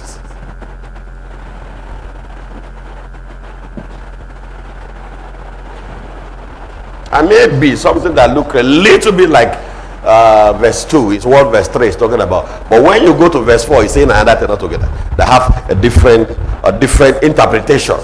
See, why now we have gotten to this last stage of explaining clear interpretation now. The one that affect you, go.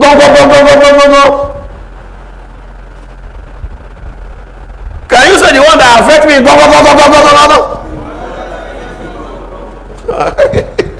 Go and find out what go is. Because that is how your life is defined. Some of us are favored that darkness, boom, just break into light. Whatever happens, I don't know. I just find myself like that. I wish you find yourself like that. You understand what I mean? And that's why some of us come and we are just talking, take on, laboring. Peradventure, you want to agree with the deliverance, because there is nothing I can do if you don't accept the deliverance. But then everything I'm saying is going to be a witness against you, which is not good enough. It doesn't need to be a witness against you. You do something about it. Tell somebody, do something about it. Yeah, do something about it, and everything will be okay. And then by then you don't need to be troubled. According to that Zechariah chapter 10 verse 2, you don't need to be troubled. you are going away troubled because there is no shepherd. When there is no shepherd, what happened? You enter into the hand of prey now. Anything can happen. So what I'm saying to you clearly is this: there are some things your relation consulted, some outright destruction, some in the name of protection. But when they consulted that oracle, the oracle was not telling them the truth. And they went and did some even very, very, very extreme measure, including human sacrifice that is buried in a compound, and you are walking in the cemetery. You grew up in the cemetery all the whole of your life. But nobody told you somebody was buried there. But this dream, we pull it out. It would show you this is what has happened. No, but for you, you can't place it because nobody is telling you anything. Nobody is telling you anything. And human being, the way human nature is, if nobody tells you, then you will not know. That you live your life in ignorance. And to live your life in ignorance in a world of this, not good. Not good. It's not good for you.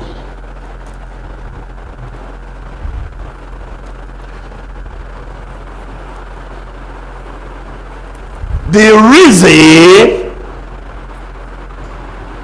for the working of salvation is what we are explaining now. That even after salvation, there are some things that salvation cannot even handle.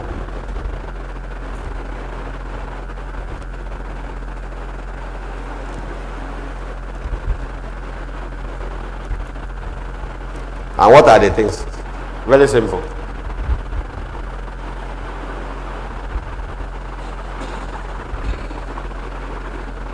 As it is being speculated, if Yeshua is the second Adam, then it will have been the first Adam without sin. And let me tell you what happened to the first Adam without sin. He was speaking mouth to mouth with the Creator. The Creator visits him every day.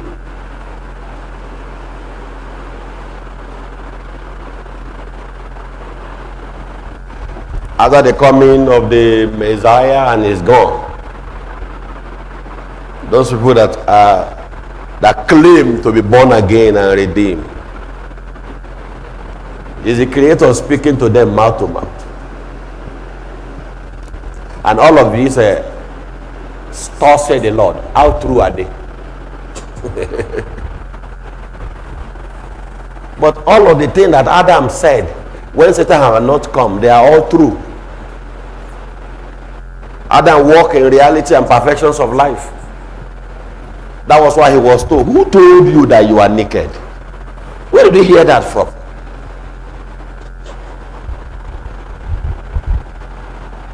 When he started knowing something he must not know.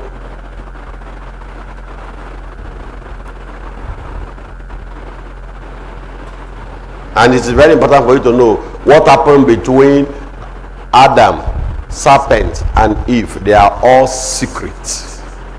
But when the Creator came, that was the first thing he started addressing. Because nothing can hide. Because that was where something went wrong. Salvation was not able to address that. That after you have accepted redemption, you return to the nature of the first Adam. And if that is what happened after your conversion, you don't need me. What do you need me for? You don't need me for anything. You pursue your salvation, I pursue my own. Anywhere you get it wrong, one day your Creator will tap you, sit you down, say, see here, see here, see here. If you don't correct it, see what is going to happen. Case closed. And it doesn't really take much for the Creator to do that. You have, all of you have angels on assignment that are idle and jobless. Listen to us when we dedicate child or children in the Holy Ghost. We say none of the angel on assignment of this child should forsake him or her at any time.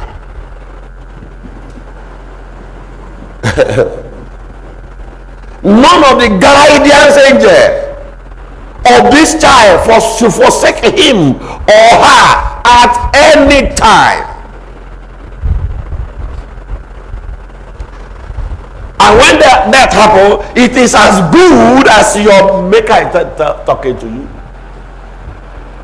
And then you will deceive yourself. Hey, the Lord spoke to me. The Lord spoke to me that this is the girl I should marry. At the end of the day, you and the girl will be quartering. Who have spoken to you? The Lord spoke to me. This is the man I should marry. At the end of the day, you and the man will be quartering. Go find out what is quartering. I don't know too.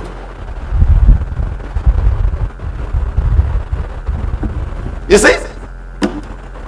The Lord spoke to me that I should take this job. After you take the job, you and your God will be quartering. What spoke to you really? You don't know. The Lord spoke to me. I pray. The Lord spoke to me as I embark on this journey before motor start tumbling. What spoke to you really?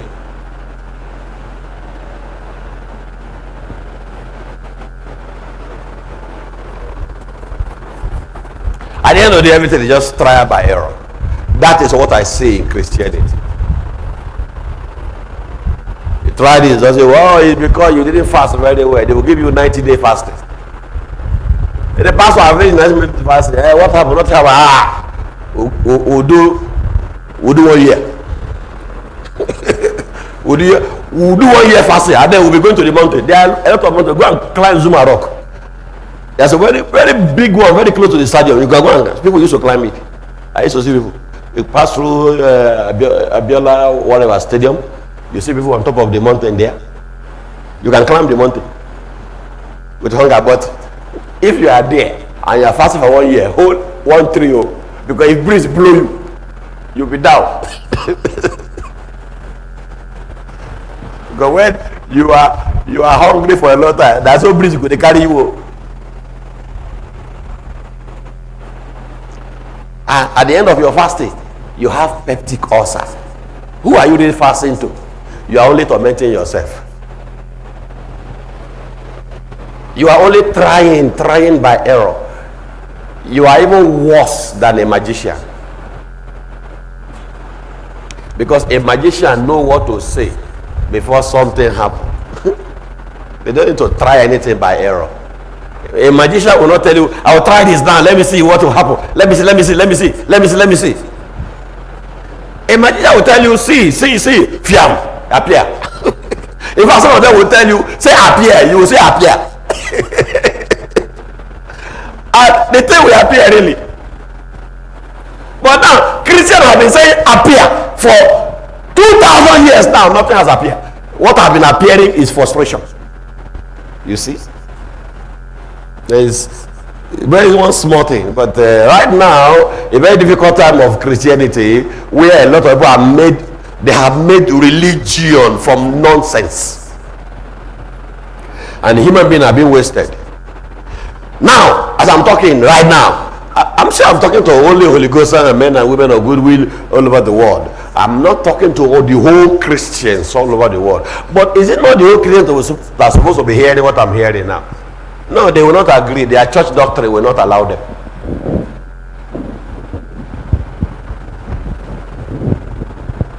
They would rather waste in their religion and then look at you as you that is trying to learn and grow. They will see you as an enemy. In fact, they will see you as a backslider. They will even tell that you have joined occult church. They are the one that are trying by error. They are the one that know everything. Have I not asked them for 30 years now? They should pray against me, and I'm still waiting for their prayer to work.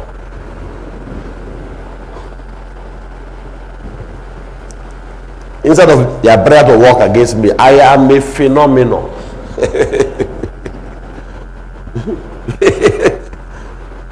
You can't do anything. You can't swallow him, you can't vomit him.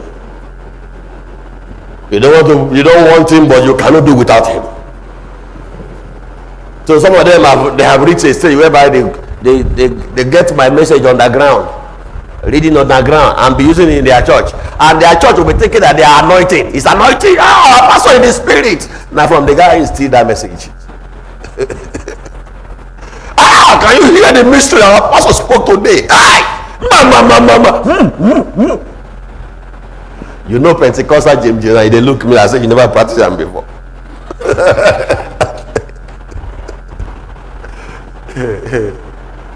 That's why some churches say don't believe in all this speaking in tongues, just like Equa.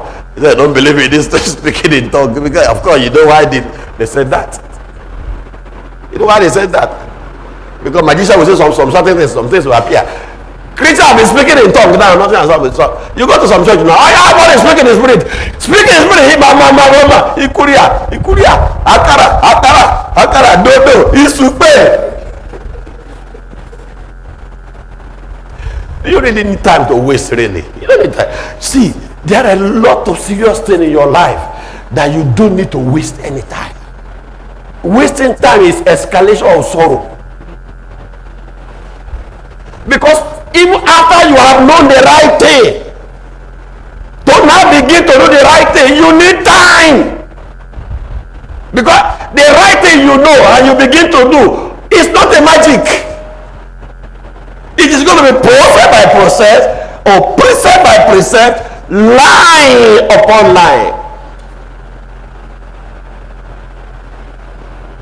That is even the right thing you know. Even the right thing you know. Now listen to me. Dream deceiver is defined. Dream deceiver talk about you, your generation, and others, putting it in percentage 50-50, revealing the secrecy of the beginning, secrecy of the abominables, both impose abominable and self-imposed abominable. Don't forget, remember, both imposed abominable and self-imposed abominable. If you forget all other things, don't forget that dream deceiver reveal the secrecy of the beginning, and then secrecy of the abominables. The abominables that is divided into two now. That is imposed abominables and self-imposed abominables. So you look at what we have just said now. The secrecy of the beginning. That is to say, from Genesis chapter 1, verse 1 and 2. But verse 2 concerns you more. You should also know about verse 1. But then verse 2 concerns you more. And the earth was without form. I mean, you just say, oh, and the earth was without form. There is more to that information. And darkness was upon the face of the deep. There is more to that information. And that was what made me to say. I told you in several gospels, I say, when light appears, light does not kill darkness. Light can never kill darkness. What light will do, it chases darkness away. And wherever the reflection of light stop, darkness begin. In other words, light and darkness, they live side by side. Darkness will always wait for light to go down, and you see darkness taking over. So the appearance of light does not kill darkness and cannot kill darkness. That's the mystery of creation. Because darkness itself is a mystery and a member of creation. So it can be killed. And darkness, there's nothing wrong about it. It depends on who knows how to make use of it. Unfortunately, just like we are saying now, it is the devil and devilish people that first of all learn on the use of darkness. My friend, it was not only Christianity that started IVG, it was the satanic people that started IVG. Before Christianity now joined. And by the time Christianity joined, they joined very late. They joined when Satan had already taken over darkness. And darkness has a nature, as I explained those days, has a nature of working for whoever that can control it. And that is the nature of darkness. Darkness works for whoever that can control it. So whatever you say in darkness is what darkness used for or against you.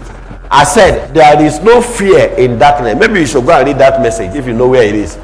There is no fear in darkness except the fear you put inside darkness. And the fear you put inside darkness is the fear that will attack you. Because darkness is also like as any other angel. But the problem why everyone now fear darkness is that Satan and satanic people are the first to invade darkness and then make use of darkness. They now discover they can hide in darkness to torment the people. That was why their secrecies always begin from darkness and from lonely places. I want to believe I'm talking to a human being, and also believe I'm talking to the right people, because I don't have that feeling.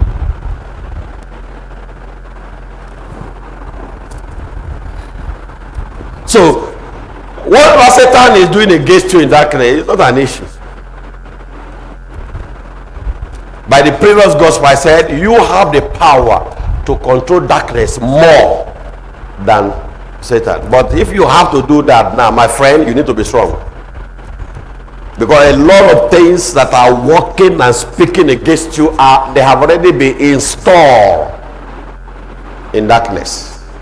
So you need to be so empowered to be able to check the excesses of what had already been programmed in darkness against you.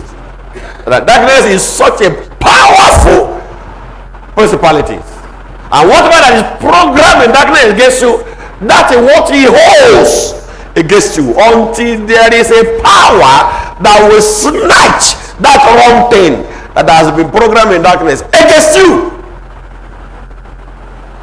That is why all the time and always I emit power that will snatch the wrong thing that have been programmed against you in darkness, so that you will live the life of freedom. Say, so that I will live the life of freedom. If you are not free from these things we are talking about, my friend, you are going to have a long time trouble. I was not in your family, but I can reveal anything that happens to your family. There is nothing that has happened to your family that I cannot say. How? Just tell me your last dream. It's the anointing that makes the difference. Just tell me your last dream. No stress. Just I slept and dreamed. By the time you say the first thing, second thing, third thing, before you say the fourth thing, I have known everything in your family. Up to your 10th generation. Because Yes, there are things you will look for. If I don't get it in the first thing you say, I will get it in the second thing you say, I will get it in the third thing you say. It can't pass the fourth thing you say. As you are talking, I am counting. As you are talking, I am counting. And I know what I'm looking for. And these are the things I want to teach you. But I don't have the feeling I'm talking to the right person. But some of you now, by the time you know this secret, boom, you go and open your church and begin to deceive people. I can now know about you. Before I begin to talk, put 1 million one side. That's awesome. You know, human being, always reckless abandon. So you think everything is just so to survive. What will make you to survive? It's already there. Why are you looking for artificial thing that does not belong to you really? You have your survivor intact and you are looking for chaff. Does it make sense? All these things are very, you know, very easy to do. But for me, this one, you can't get me. You can't get me. Oh. Maybe some of you, human being, you may have make life miserable for people that were called before, and they are now backslided and doing things they are not called to do. But for me, no, I have escaped that devil. My own Samson, no, they fall. My own Adam, I have refused to fall because I know what I am doing. If you think I don't know what I'm doing, wait for me. If I want to start tomorrow to leave all this bogus mystery and begin to do miracle, I give you 1 week, just 7 days. 7 days. Many of you that see me now, you'll be seeing me far away. You know, far, because the crowd will be too much. You know, that is what human beings are looking for. You know, before I got converted, I was a magician before, so I know how you can use magic. It doesn't take much to attract crowd. Even smart finger alone in the one of the magic, smart finger alone you use it to gather crowd. Smart finger. It's an aspect of a magic. Smart finger, which is all these small intakre magicians. That's the first thing they used to teach them. My friend, go and find out what is intakre. I don't have time for that. Intakre, what is that? I don't have the time. If I don't know, when you see people ask them what is intakre. Hallelujah. Amen. Now, so these small magicians, small finger, they just go to the market and say, excuse me, they call you, boom, a coin will just fall from your brain. How did you do that? Another person will know you, and they bring it together. Hey, say appear. This man from nowhere has just become popular. Someone before they go, say, this is my name. Whenever you hear the name, come around. I'll do another thing. That is what man is looking for.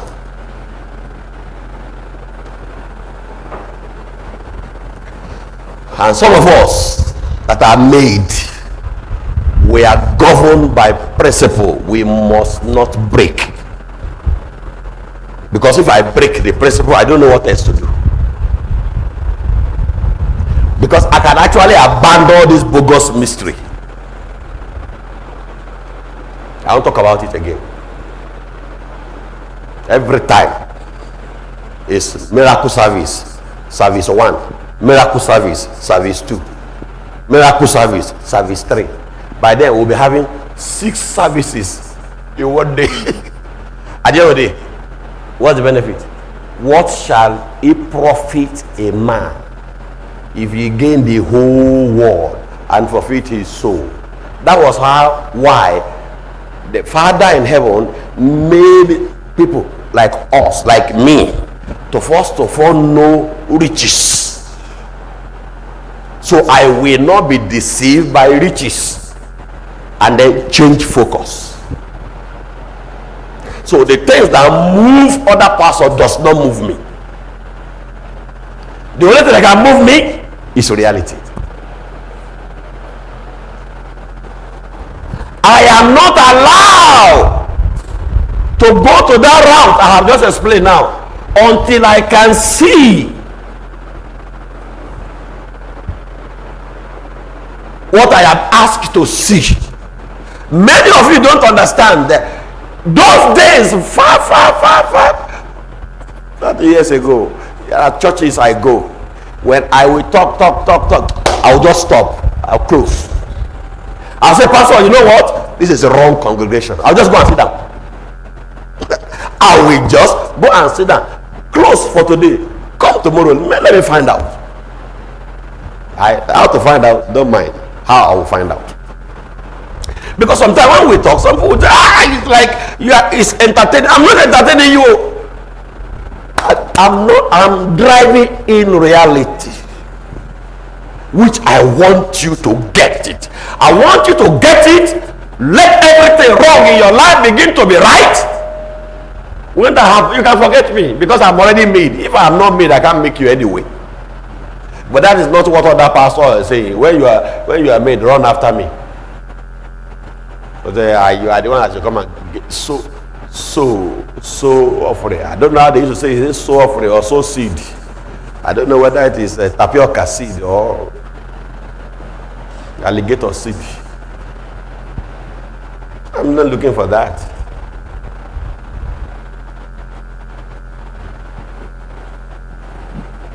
You are the one that's on your own. If you don't do it, people that will do it, they line up. They have lined up 30 years. Their own, they will just give me money without asking them. And in fact, some of them will pray for 21 days before they give me anything, just for me to accept.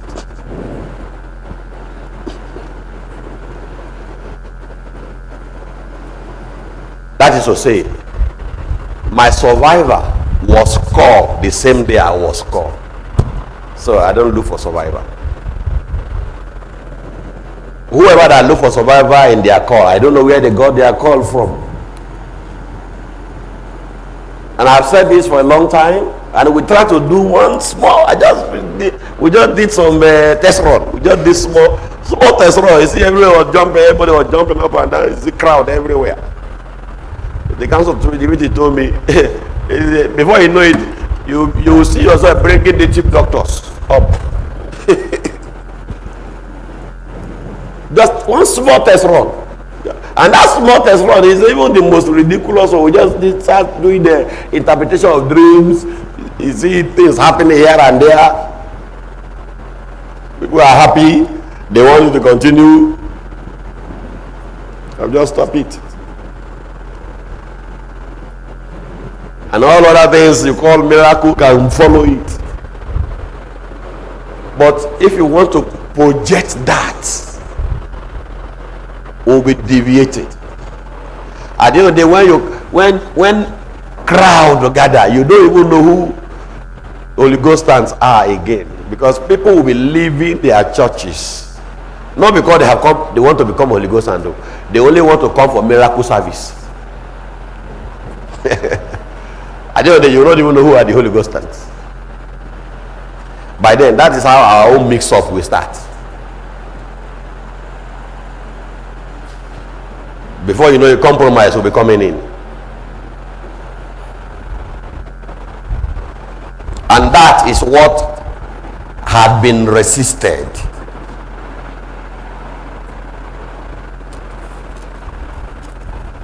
Are you ready for serious secrets that will come out? And you will realize yourself. Can somebody say, I shall realize myself? I shall realize myself. You know, this kind of secret is not what will make you to begin to look at somebody as your enemy. The kind of secrets that once you come out, deliverance follow it. What did I say? Deliverance follow it. Because deliverance will give you enough responsibility. You don't need to run after anybody because you'll be so busy. When reality appears to you, you'll be so busy. You don't have time to run after enemy. What will take care of enemy is already around. Hallelujah. Amen. I have said some certain thing today that is already food for thought for so many of you, including body languages from your father. Even small children, they know what body language. There are children that the way they have learnt their mother, when they go out, the way their mother will look, she has passed information. That is children. Not talk about you, adult. There's some certain thing you naturally think that your father should be able to tell you, or your mother should be able to tell you. But once you reach that stage, they are blackout. They won't say anything again. My friend, something should tell you there's more to that. But whether you want to think about it or not, so you just give yourself headache for nothing, because they are not ready to talk. But what is talking without depth. For you to now understand it is what is the problem now. Distinguish the dream from the deception that has put you in bondage, that has made you to go away like a flock without shepherd. And you are getting old like a flock without shepherd, just like Zechariah chapter 10 verse 2 put it.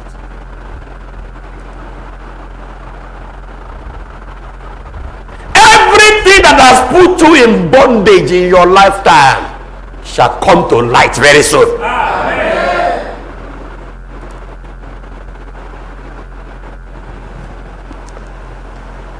Don't forget some of this information. We say dream deceiver talk about you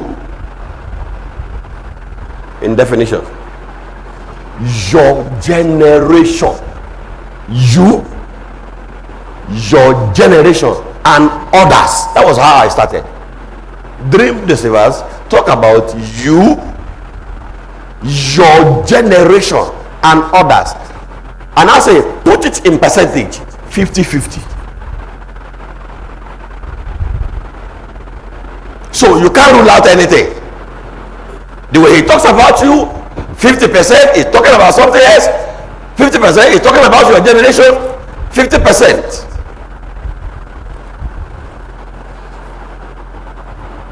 Like the law of pendulum, as you are gaining, you are losing. So any area you don't understand, you are losing. I say put it in percentage, 50-50. I said, revealing the secret of the beginning. Don't forget. Revealing the secret of the beginning. That is to say, the secret that is going to be coming out to you from that revelation will start from creation. That's the meaning of that.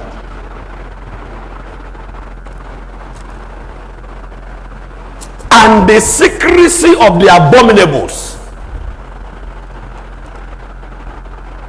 both imposed abominables and self-imposed abominable. These are two different things. My friend, this is why you are suffering on earth.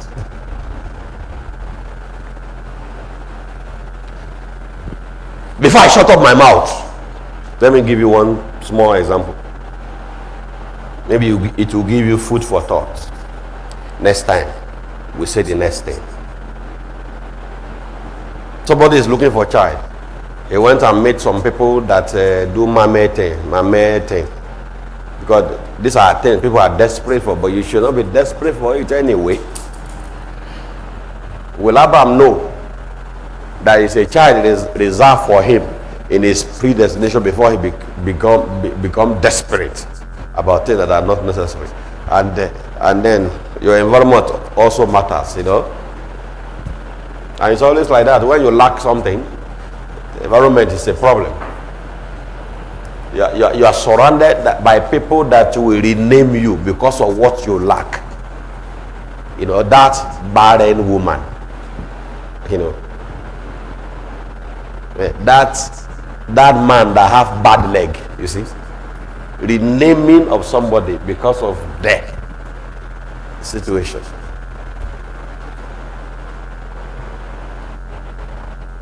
Every every situation that have renamed you, you are coming out of it.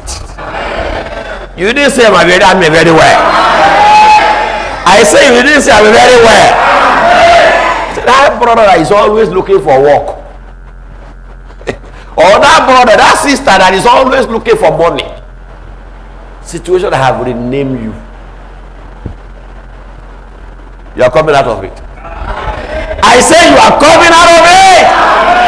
I say you are coming out of it. I am coming out of it. You know to grow that your father was poor, but it's like this poverty that captured your father is catching you too. It's like this poverty is coming too close. My friend, you don't need to be Aristotle to think twice and look around you and ask yourself, what is going on here? What is going on here? Something is going on here.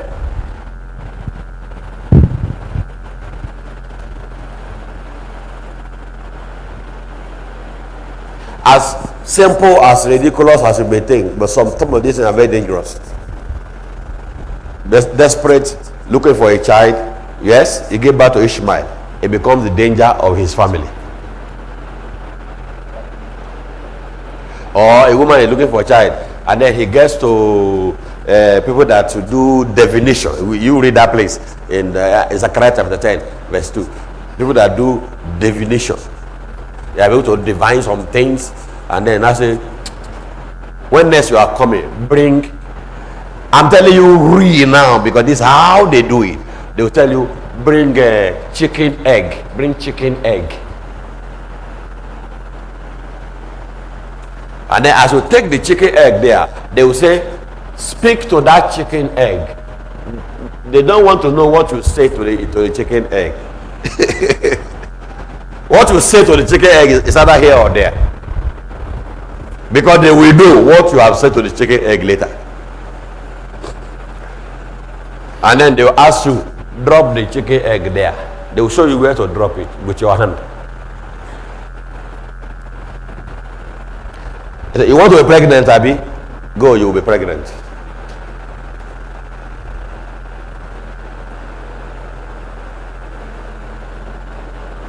It's important. They will just go to one of the pottery and give you chicken child. And you know what chicken child are? They don't live long. And if they live long, they live being kicked around by people. Come out there. Stop shooting there. Even if they live long.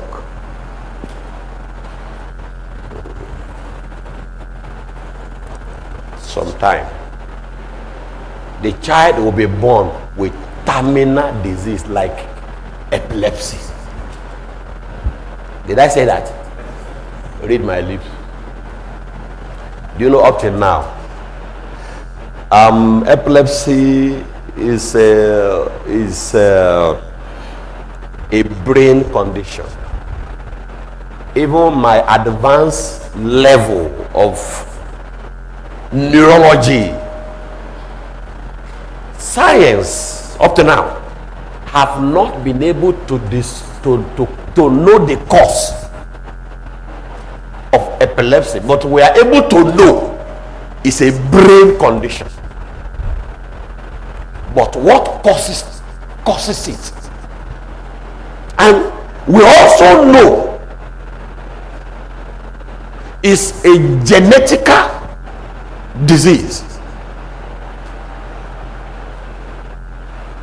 That means if this person have it today, somebody in that generation may likely have it. And some of the diseases that are in that line, you know, my father have asthma, and before you know it, somebody else is having asthma. Or my father have high blood pressure. Somebody else. That's why they say medical science will tell you, once you find out that your father is diabetic or your mother is diabetic, once you are born, begin to check sugar level. These are all genetic things.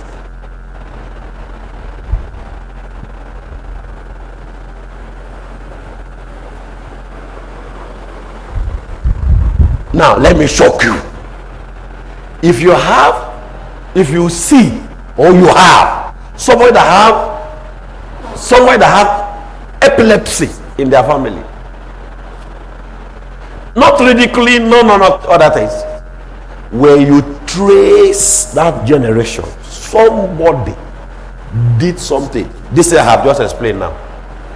Presented something.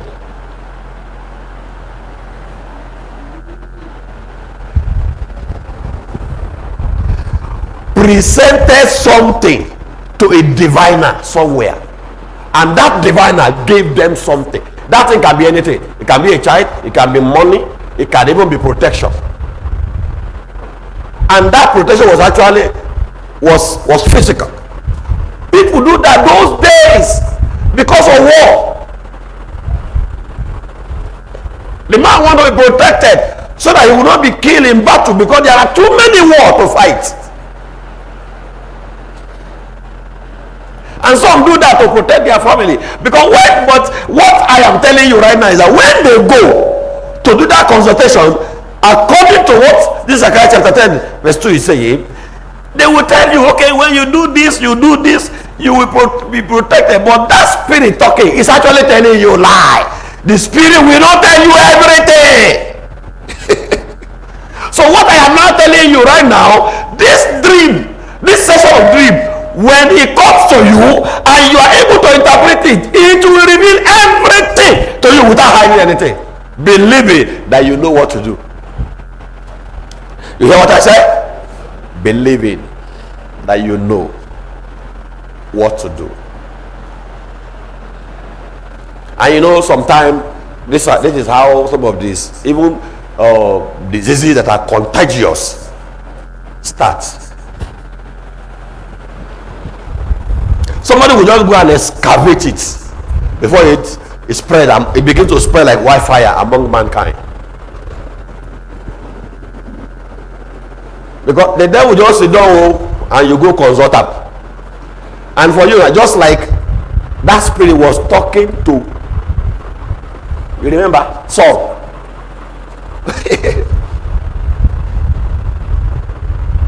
That Saul was very, very aggressive. Because he was actually told, by this time tomorrow, you and your children die in the battlefield and come and join me. That was what that spirit told Saul. And what happened? You read that Zechariah chapter 10 verse 2. That was exactly what happened to Saul. Look at what happened to Saul there. He said, the diviners have seen a lie and have told false dreams. They comfort in vain. Did you see that? They give promise of security in vain, promise of a child in vain, promise of money in vain. Therefore, they went away as a flock. They were troubled because there was no shepherd. That was what happened to Saul when he left that those witches. He went to consult. He didn't give him anything tangible now. He didn't tell him he was going to win the war. Instead, he was told, by this time you will join, you will come and join. So he went away like a flock, troubled, without shepherd. It's like waiting for the time the trouble will arrive, and became generational. Do you know what? Because of that, when you read the scripture very well, because of that, nobody from the generation of Saul can become king of Israel again. The generations of Saul was blackout from being king, and it has to cross to another generation. That was why he now came to the family of David. And don't forget, they went and looked for him in the wilderness. But you see, the generation of Saul and the one of David, they are different generations. Now it is David's turn to take over the mantle of royalty in Israel. It's actually a cross of generation. Because there was already impediment placed on the entire generation. Whoever that is related to Saul, that's what that means. Whoever that is related to Saul, as long as the royalty of Israel is concerned, become Osu caste.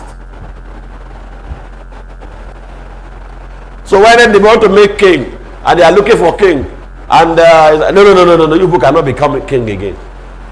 If you want to know what happened, they will tell you the story.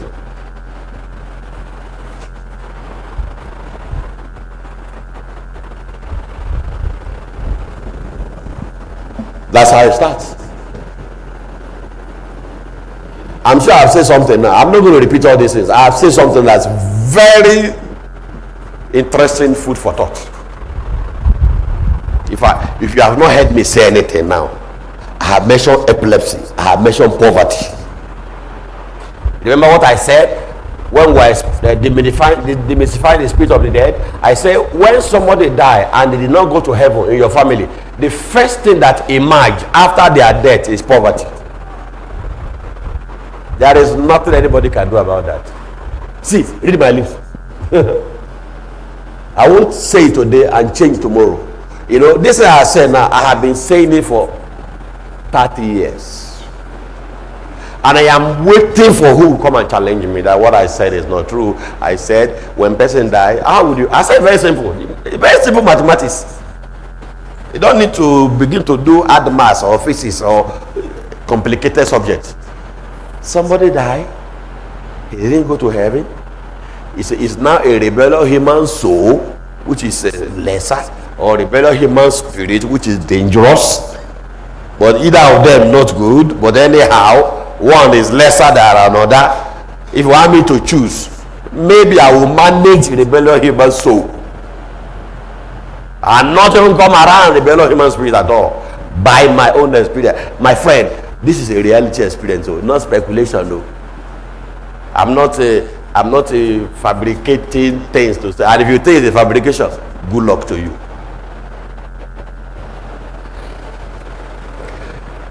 Let's compare what I have just said now with what is in the scripture. The scripture says, mark the perfect man, behold the upright. The end of that man is peace. Now, reverse it. Do you know how to reverse it? Mark the imperfect man, behold a sinner. The end of that man is disaster. Is that what they reverse? you that are expert in opposite. That's what the scripture says. Mark the perfect man, behold the upright. The end of that man is actually saying the death of that man or that woman is what? Peace. And there's a lot of things that comes with peace, comfort, prosperity. Because how will you be peaceful when there's no money? If you don't have money, where peace?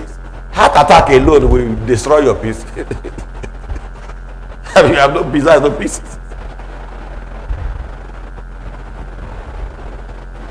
Hallelujah! Amen. I just want to help you, not because you are fantastic.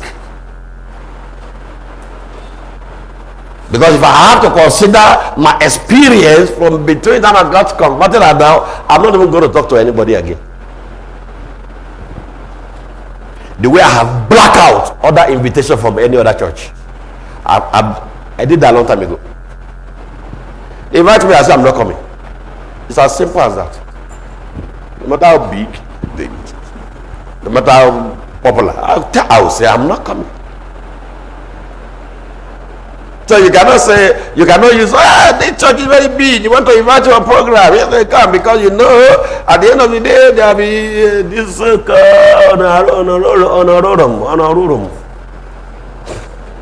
or whatever it is. What am I going to do with honorum?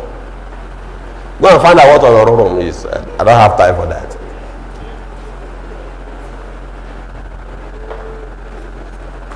I'm sure I told you some story where somebody said I should come and see Oyedepo. And he made it so big issue. He said, I told him about you. He said, you should come. I said, I'm not coming.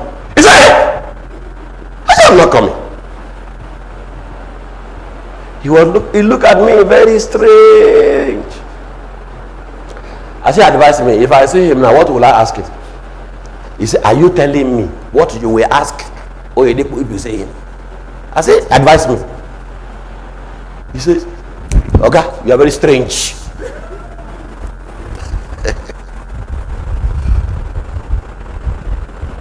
Because I was not told I will see him in my conversion. I was not told.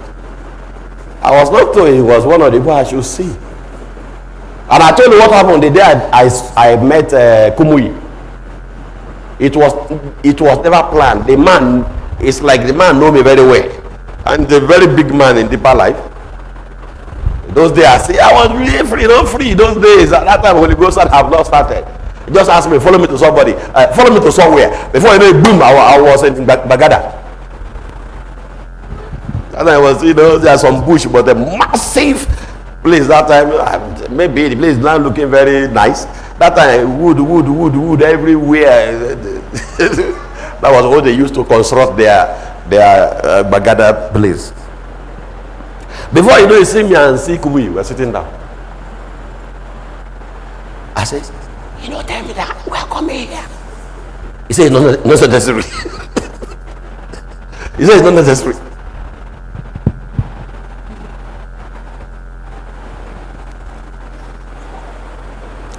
When you are made, you are made. You hear? Some of these things, they have their advantage. I mean, the disadvantage is not too much. The advantage is when you are made eventually, nobody will say it's because you came to see them.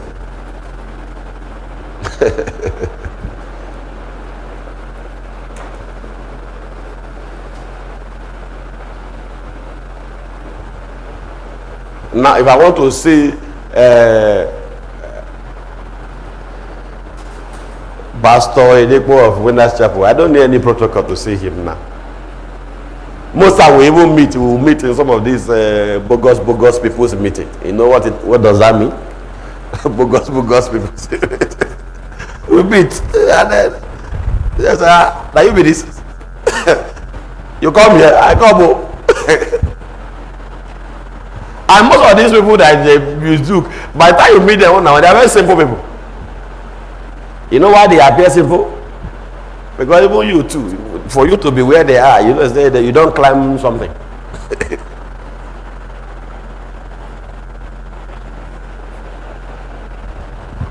You be principality, I be principality.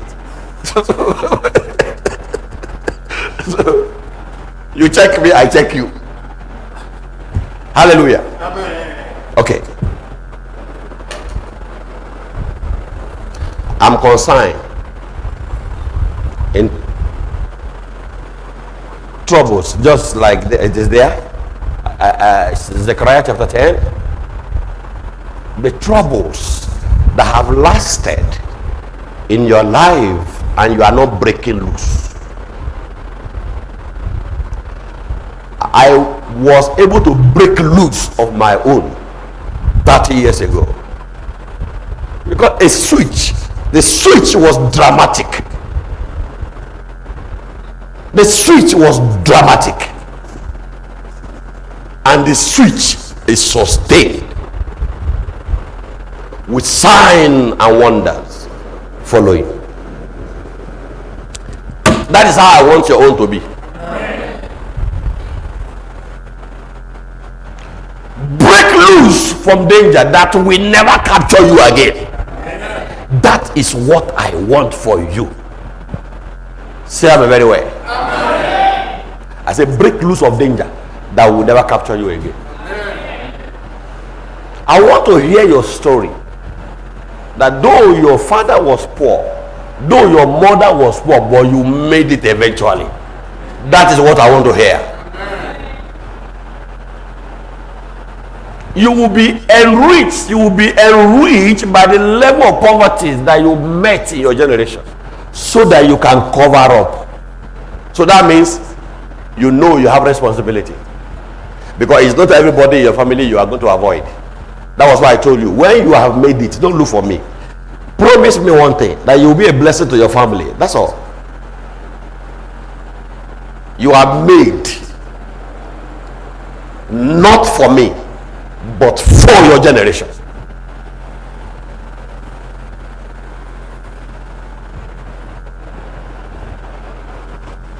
The matter of you and me, every sensible person should know, the matter between you and me is a covenant issue. You cannot, I am too strong to be ignored in your life.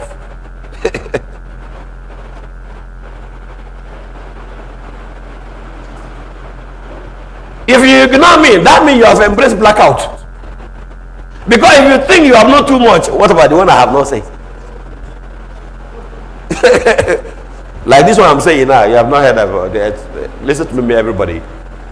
I've said so many things. If we have to combine it, it's bigger than Bible already. All my preaching from 30 years now. Bigger than, in fact, we'll have multiple Bible.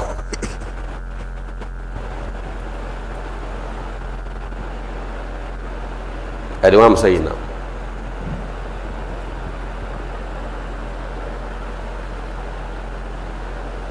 There are things I will say, I will just avoid that area. It's like, keep this one, it's for the future. There are so many things I say today that in future I have already had more than 100 messages from today alone. So that's why I don't lack what to say. Except if I don't want to talk.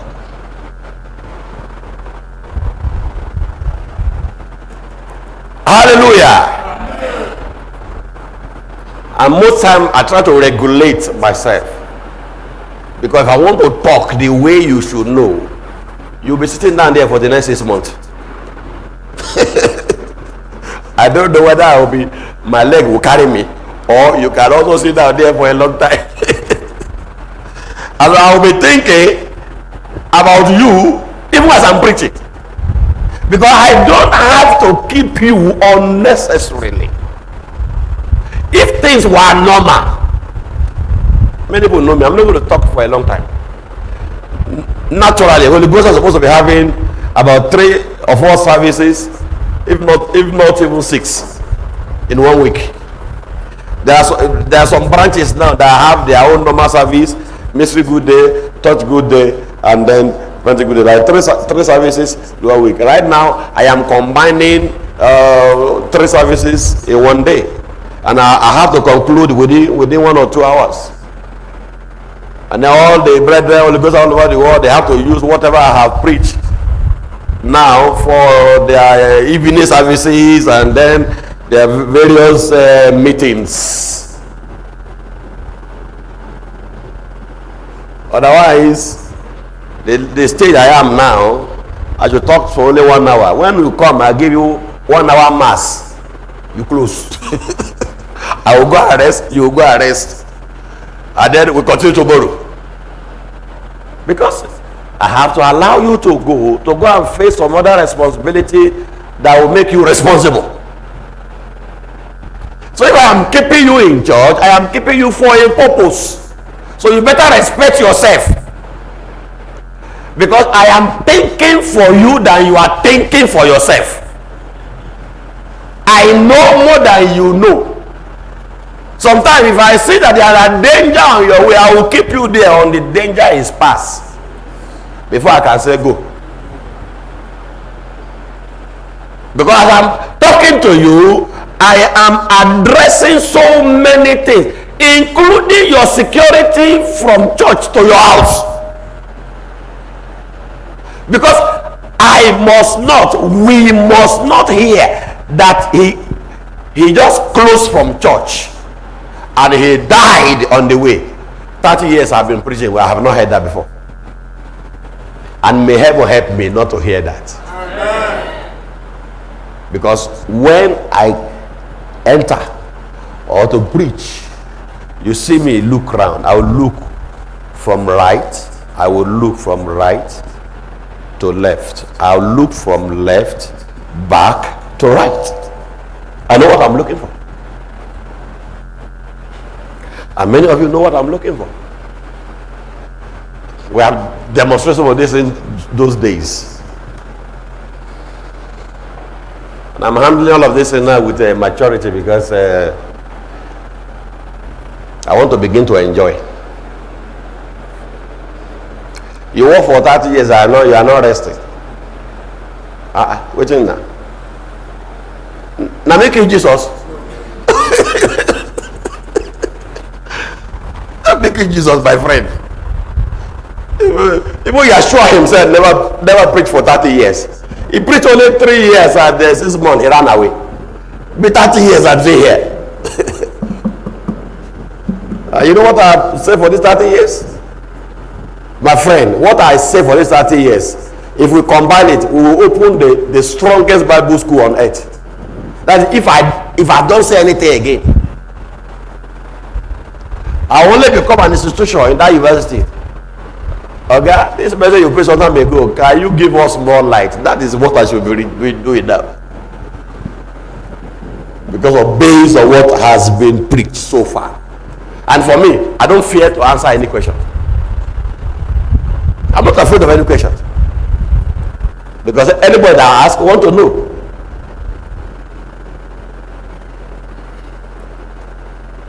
Whether you are asking truthfully or you are asking crookedly.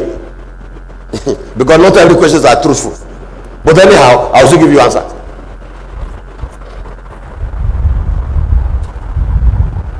Hallelujah.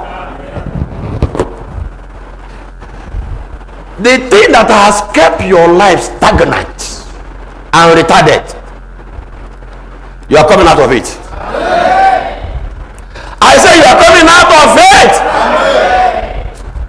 Then you now know that it is not all this jumping from pillar to post. It's not of him that run it, or of him that will it, but of him show mercy. That's why many of you cannot even design. You can't design your life. Your life has no definition because you are chasing shadow. Because your life has no definition now. Like if your life have definition, you know that the day you are going to go to church, no work that day. Let everybody that know you knows that by this time he will be in church. So let us call him later. It's like a Muslim in their workplace. They have their time they pray. In some of the institutions, there is a mosque there. But then say, where Oga is in the mosque. Who are you to say you want to go and see him in the mosque? Try. You will hate yourself. Because you see him sitting down there, he will not answer you until he finishes. Some of them, when I want to sit down like that on that their praying mat, and you are talking to them, don't disturb me. Get out. And everybody have already know Islam. But nobody know it. Everybody know Christians to be like that. Some of them are even rushing out from church to go answer phone. Answer everything. Who are you answering? Devil. My friend, what belongs to you belongs to you. What does not belong to you, you can't have it. In fact, what belongs to you will wait. Did you hear me say that? What belongs to you will do what? In fact, you will tell what that is that belongs to you. I'm coming, I belong to you. Tell him, wait, I am in front of my creator. In fact, Muslim will tell you, if you want to go, you can go. If you like, show Muslim now plenty dollar in a bag. I want to buy your goods. Stand up now. He will tell you. He will just do your hand like this. Go. That's Muslim.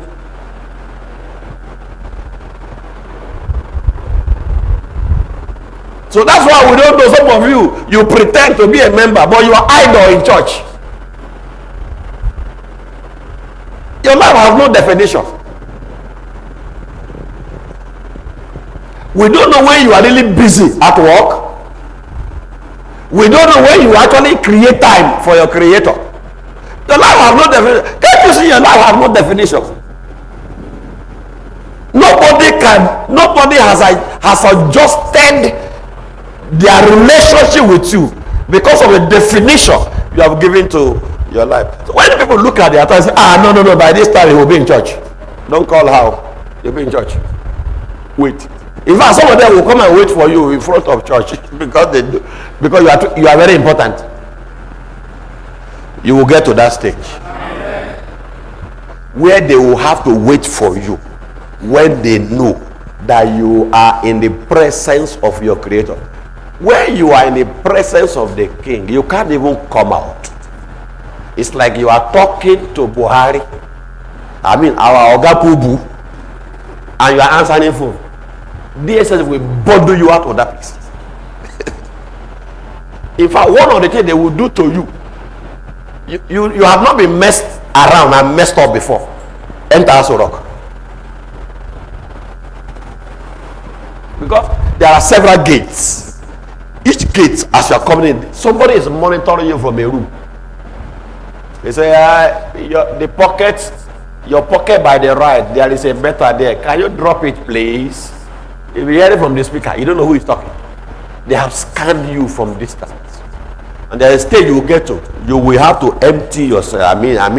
You empty yourself and enter inside Ogabubu office as Gongoni. They will strip you. In fact, if you don't take your time, they will ask you to remove your shoe. They are not sure of the shoe you wear. So by the time they now strip you of all these things, but you are not standing in front of it, won't you take everything seriously?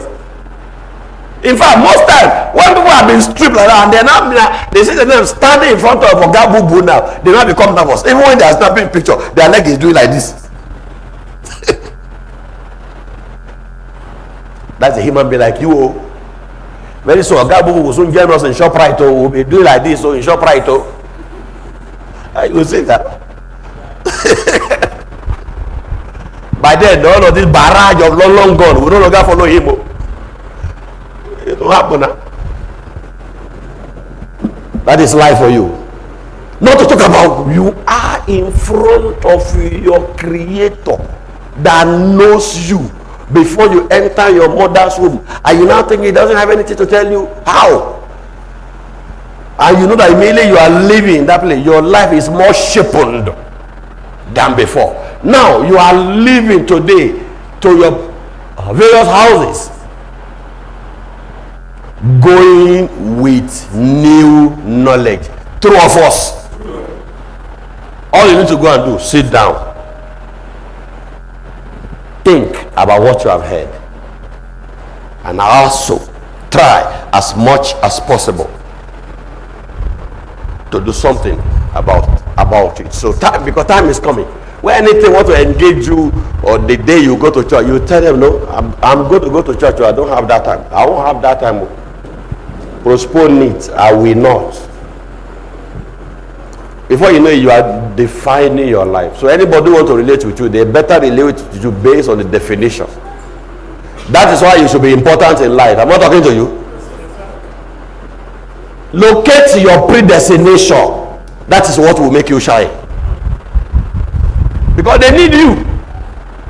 And since they know they need you, they have to wait for you. And even you too, you are not going to take anybody for granted. But let nobody disturb you when you are in the presence of your Creator. Nothing is more important to you than your Creator. Am I talking to you? Because no matter who you are, you will come back to Him. Because some people will everything enter their brain. They work. Civil servant is even the worst. No matter the position you carry in the civil service, one day it's either they sack you or you retire. By the time you retire, there's something to discover in the life of people that retire. Things will just change. The way they used to shine before will just change. They are no longer shining like that again. Before you know it, they are entering into the land of forgetfulness. Before they get their whatever, gratuity or whatever they call it, they have to go and line up and go and do verification in their old age. It's not only happening in Nigeria, it happens all over the world.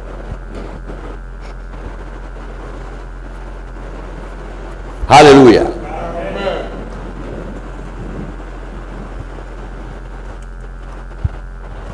One day an army general was running his mouth where I am. I said, okay,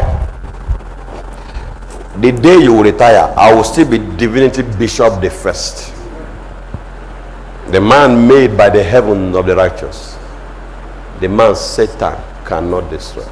By the time they retire you, I will still be Divinity Bishop the first. Even in my grave, I will still be the Divinity Bishop the first. I will only go higher when you retire and they throw you away from the barrack. I know one thing about the military. Once you retire, it's like you have never been there before. And they will give you another ID card. You are not allowed to answer a military man again. You are retired. They will give you a retirement ID card. And you don't enter any barrack anyhow. You have to take permission what you are going there to do. Because your office has now belonged to somebody else. So which office will you enter? You enter the office of your friend that has his visitors anyway, that have his official duties. So how will you go and be running your mouth against somebody that have a permanent job until death? We are not the same now. It's only some of them that are very sensible. When they say what is more than them, you can see simplicity and humbleness and respect everywhere. Where I am, I got there not because I struggle. I got there because of predestination. That's all. There's nothing anybody can do about it. I'm trying to locate your own. I'm trying to locate your own, then place you on your own. Then you use it to be grounded in your Father in heaven. So nobody can take you for granted. Anybody who take you for granted, let them wait for you. When they expire, you will still be current. What did I say? You will still be current. Or somebody is a businessman, you want to run your mouth against me. I will know how to block your customers. Don't ask me how I will block. When you pay me, I will show you. The businessman, they do contract. We just spoil the atmosphere for you. And everybody that you take will give you, they will look at your face again. At the end of the day. And I will say, be the Divinity Bishop the first. The man made by the heaven of the righteous. The man Satan cannot destroy.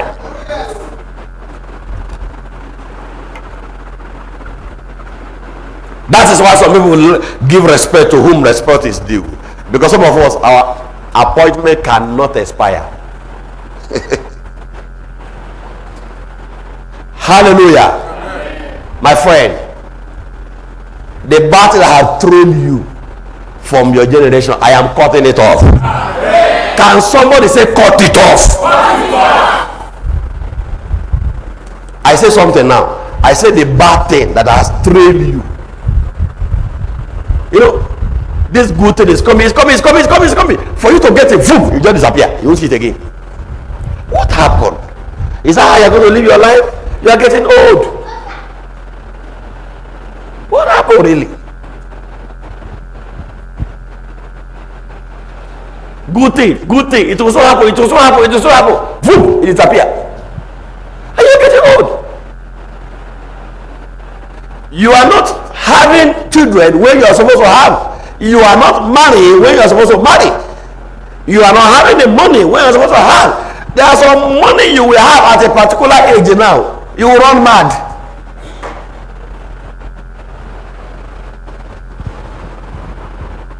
Because as there are some people that are expecting some big money now, I'll ask them, if this money come now, how will you even spend it? Because by the time you look at the whole thing that's surrounded, whatever money that come now doesn't make sense again. You see? There is time for everything. I want to get you to a stage whereby things will be happening to you timely. So the problem now, I don't know whether we have time for ourselves. Because we are telling you what you are supposed to do, you are doing something that that you like. And when you jam rock there, you now come back. You are wasting time. You are wasting time. By the time you come back, who tell you that I'm going to have time for you? Now only you there. I'm not sent for only you. I'm sent for too many human beings. So by the time your matter will be out of sight, out of mind.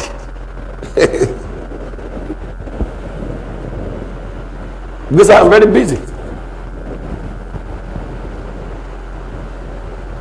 Hallelujah.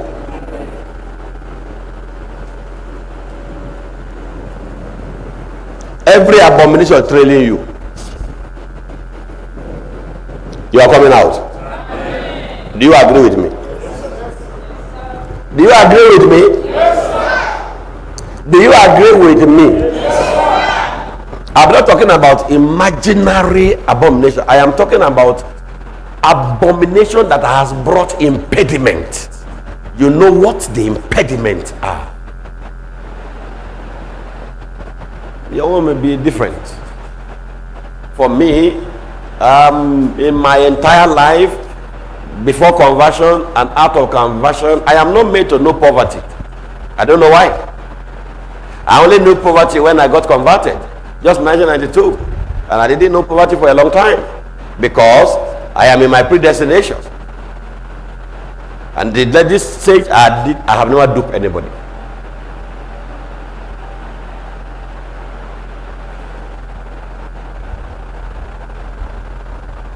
It's not when you see me. If you don't see me, you say I dupe you. No be lie like that.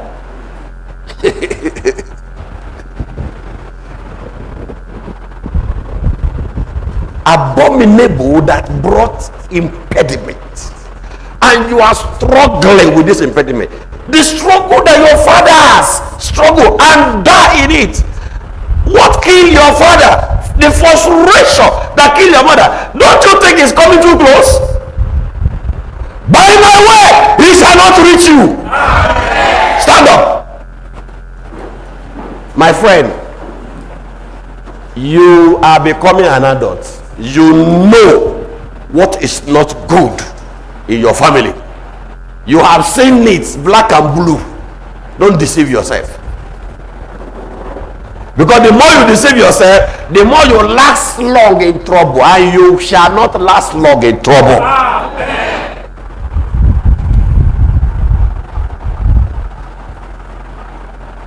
Me, I don't do anything by trial. I do things because I know what I'm doing. And I don't get involved in what we fail. When you're doing things, I say, my friend, check this, or check this, check that. Don't waste your time. So that you can focus on something else when they will appear. Don't go and throw your eye and your concentration on something that is futile completely. And at the end of the day, you have wasted your time. I am more concerned because there is nothing that is more painful than an information has been given to you, but you don't know how to interpret it. There is nothing that can be more painful than that. This is what I am dealing with right now in your life. Information that is given to you, but you don't know how to place it. Look at the information that was given to Pharaoh.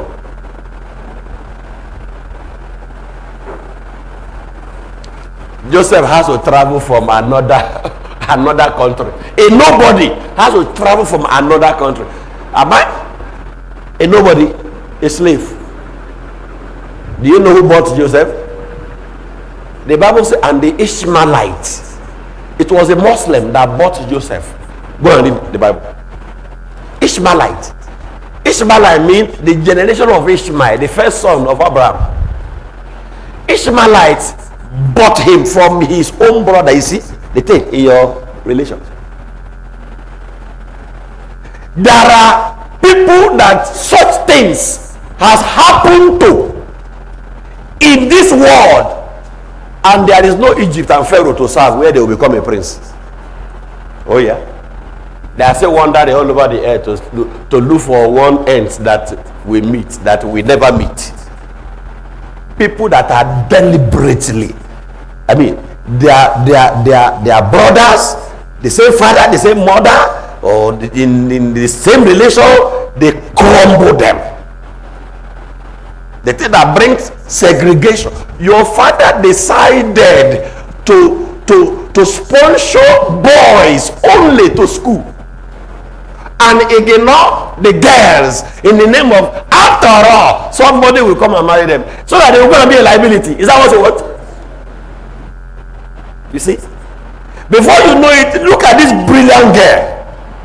This brilliant girl, the only place we can be hearing her name later is in the United Nations. The only place we can hear her name later is among the diplomats. The only place we can hear her name later, as brilliant and as gifted as she is supposed to be among the shaker and mover of the earth. But they have just relegated her. Frying akara by the roadside. That's not good. And you know what? Whether you like it or not, there are human beings that they have done this thing to. You know them. Maybe you are even a casualty. With your eye open, you are crumbled. And there's nothing you can do. For you, if anybody crumble you, you are rising up. I am going to raise you up. Can someone say, raise me up? Because what will raise you up is part of your life. It's inside there. It's like somebody has done this to you, no problem. There is a way out. We will follow the way out. And whoever that did it to you, even if they die in their grave, they will regret that they did this to you. Am I talking to you? Yes, sir. You say this every day. Most of you that work in offices, you are supposed to be promoted, they throw your file under. And somebody will deliberately do it. They know what they are doing, no? Because they know that without this fire, you cannot be promoted. Recently, Tanko told me his own that happened to him when he was walking. This one, it was like somebody that you promoted will tell you, see, I'm not going to promote you. You see this thing that will make you to be promoted. Oh yeah, right now, delete it. You know, most of the people that work in somebody's one, they use computer. This thing that will make you to be promoted, delete it. I mean, his manager will come and tell him, this thing that will make you to be promoted, delete it. Delete it right now. He said the man will tell him to delete it right now. In his presence. And you think I'm just talking from the blues, but this has happened to people. It is happening to people. And you see somebody miserable, somebody who will have been eternal excellency, but the reckless abandon of one stupid person will just crumble them. The person that will crumble you will go into extinction.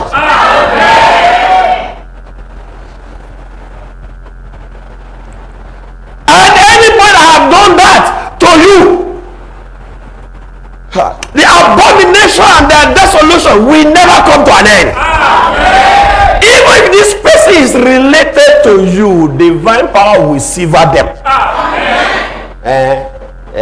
Simple thing now. You will just start another generation. Tell somebody, you can start another generation. We sever you from the one that want to crumble you, and you start another generation, and you announce it. I'm starting another generation, so I am not part of that generation anymore. By divine providence, Can you say this with your mouth? By divine providence. Say it and you mean it. By divine providence. I said say it and mean it. By divine providence. See, no sentiment though.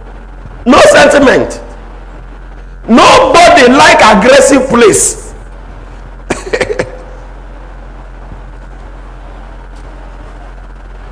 Can you put yourself in the shoe of Joseph? It was being so. There's nothing you can do. What will the tiny boy do in the midst of heavy boys? They were even deliberating about him. And nothing came from the sky to scatter them and let the boy run away. And you know what? All things work together for good. And that is the area I am coming in your matter. Yeah. To turn everything that has ever worked against you. And in fact, you now begin to give thanks that you pass through those things. Because you pass through them to have experience. Hallelujah. Amen. Hallelujah. Amen.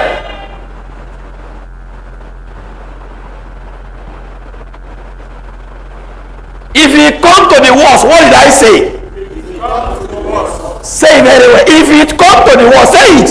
If it comes to the worst. You don't know what I'm about to say. Don't forget, everything I'm going to say will favor you. Because I'm not allowed to go against you, except you go against yourself. I am under divine covenant, never to be unfair to any human being. Not talk about you that is very too close. You know, there's a way you can, somebody you see every day, there's nothing you can do.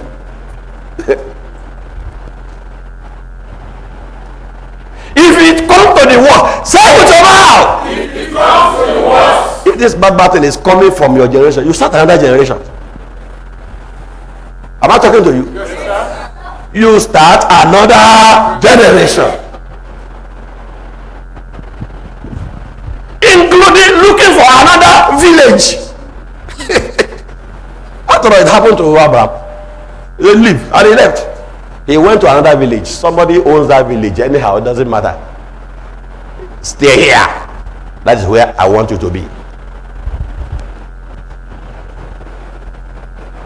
And he did it. Whoever that is struggling with that, that's their business.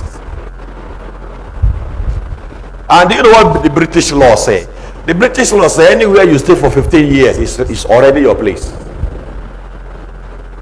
That is British law. Anywhere you stay for 15 years is already, you are already an indigene of that place.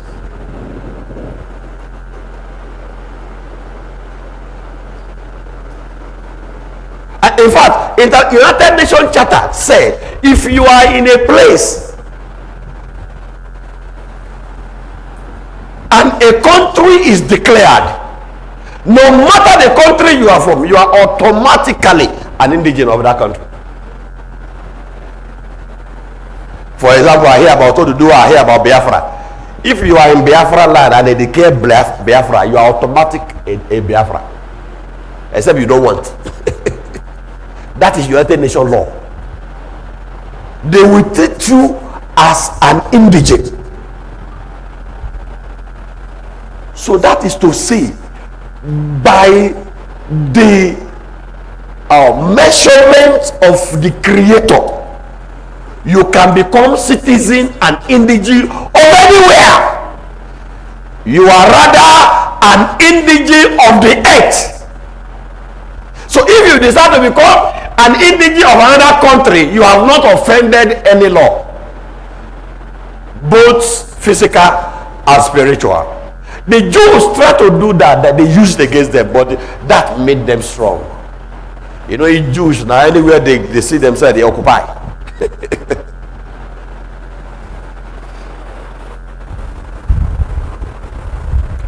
One day, I'm talking to you right now. Your children will be a citizen and indigene of another country. Having good passport. If Nigeria is not doing that, we throw away the passport. I'm using the one that will favor them. Or they are left to choose which one will I use, which one will I. There are people like that. If they want to travel, they say, which passport will I use? Which passport? Because they can use anyone. Somebody told me that when he's coming to Nigeria, he's in Nigeria. When he's coming to Nigeria, for him to have a free entry, he will use Nigerian passport.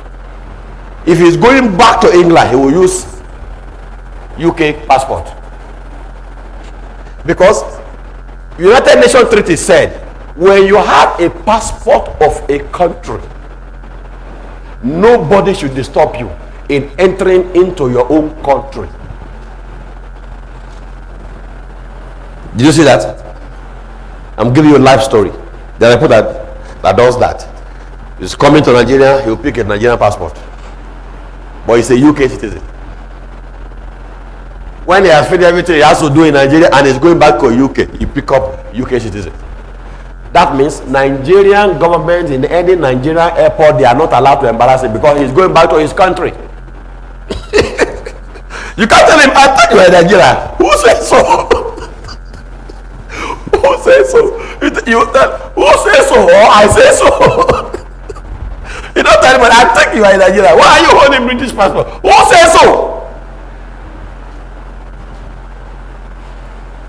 One of these days, you have options. And nobody can tie you down anymore. Say, I'm everywhere. Say, I'm everywhere. Say, I'm everywhere. You have what? Options. Nobody can tie you down anyhow. Of course, you know me, I'm not selfish. I can't tie you down. Me, I'm not selfish. Once the door is open to you, and I see this thing that will bless you, you go. You go. Hello. Father in heaven, say it with your mouth. Every battle that is holding me, right here, right now, I break loose. I break loose. I break loose. I break loose. I break loose. I break loose. Did you hear what I said? This battle is coming too close. You have struggled with it. Now children are there. Don't you think it's rather coming too close to these children? And they don't deserve that. They don't deserve that.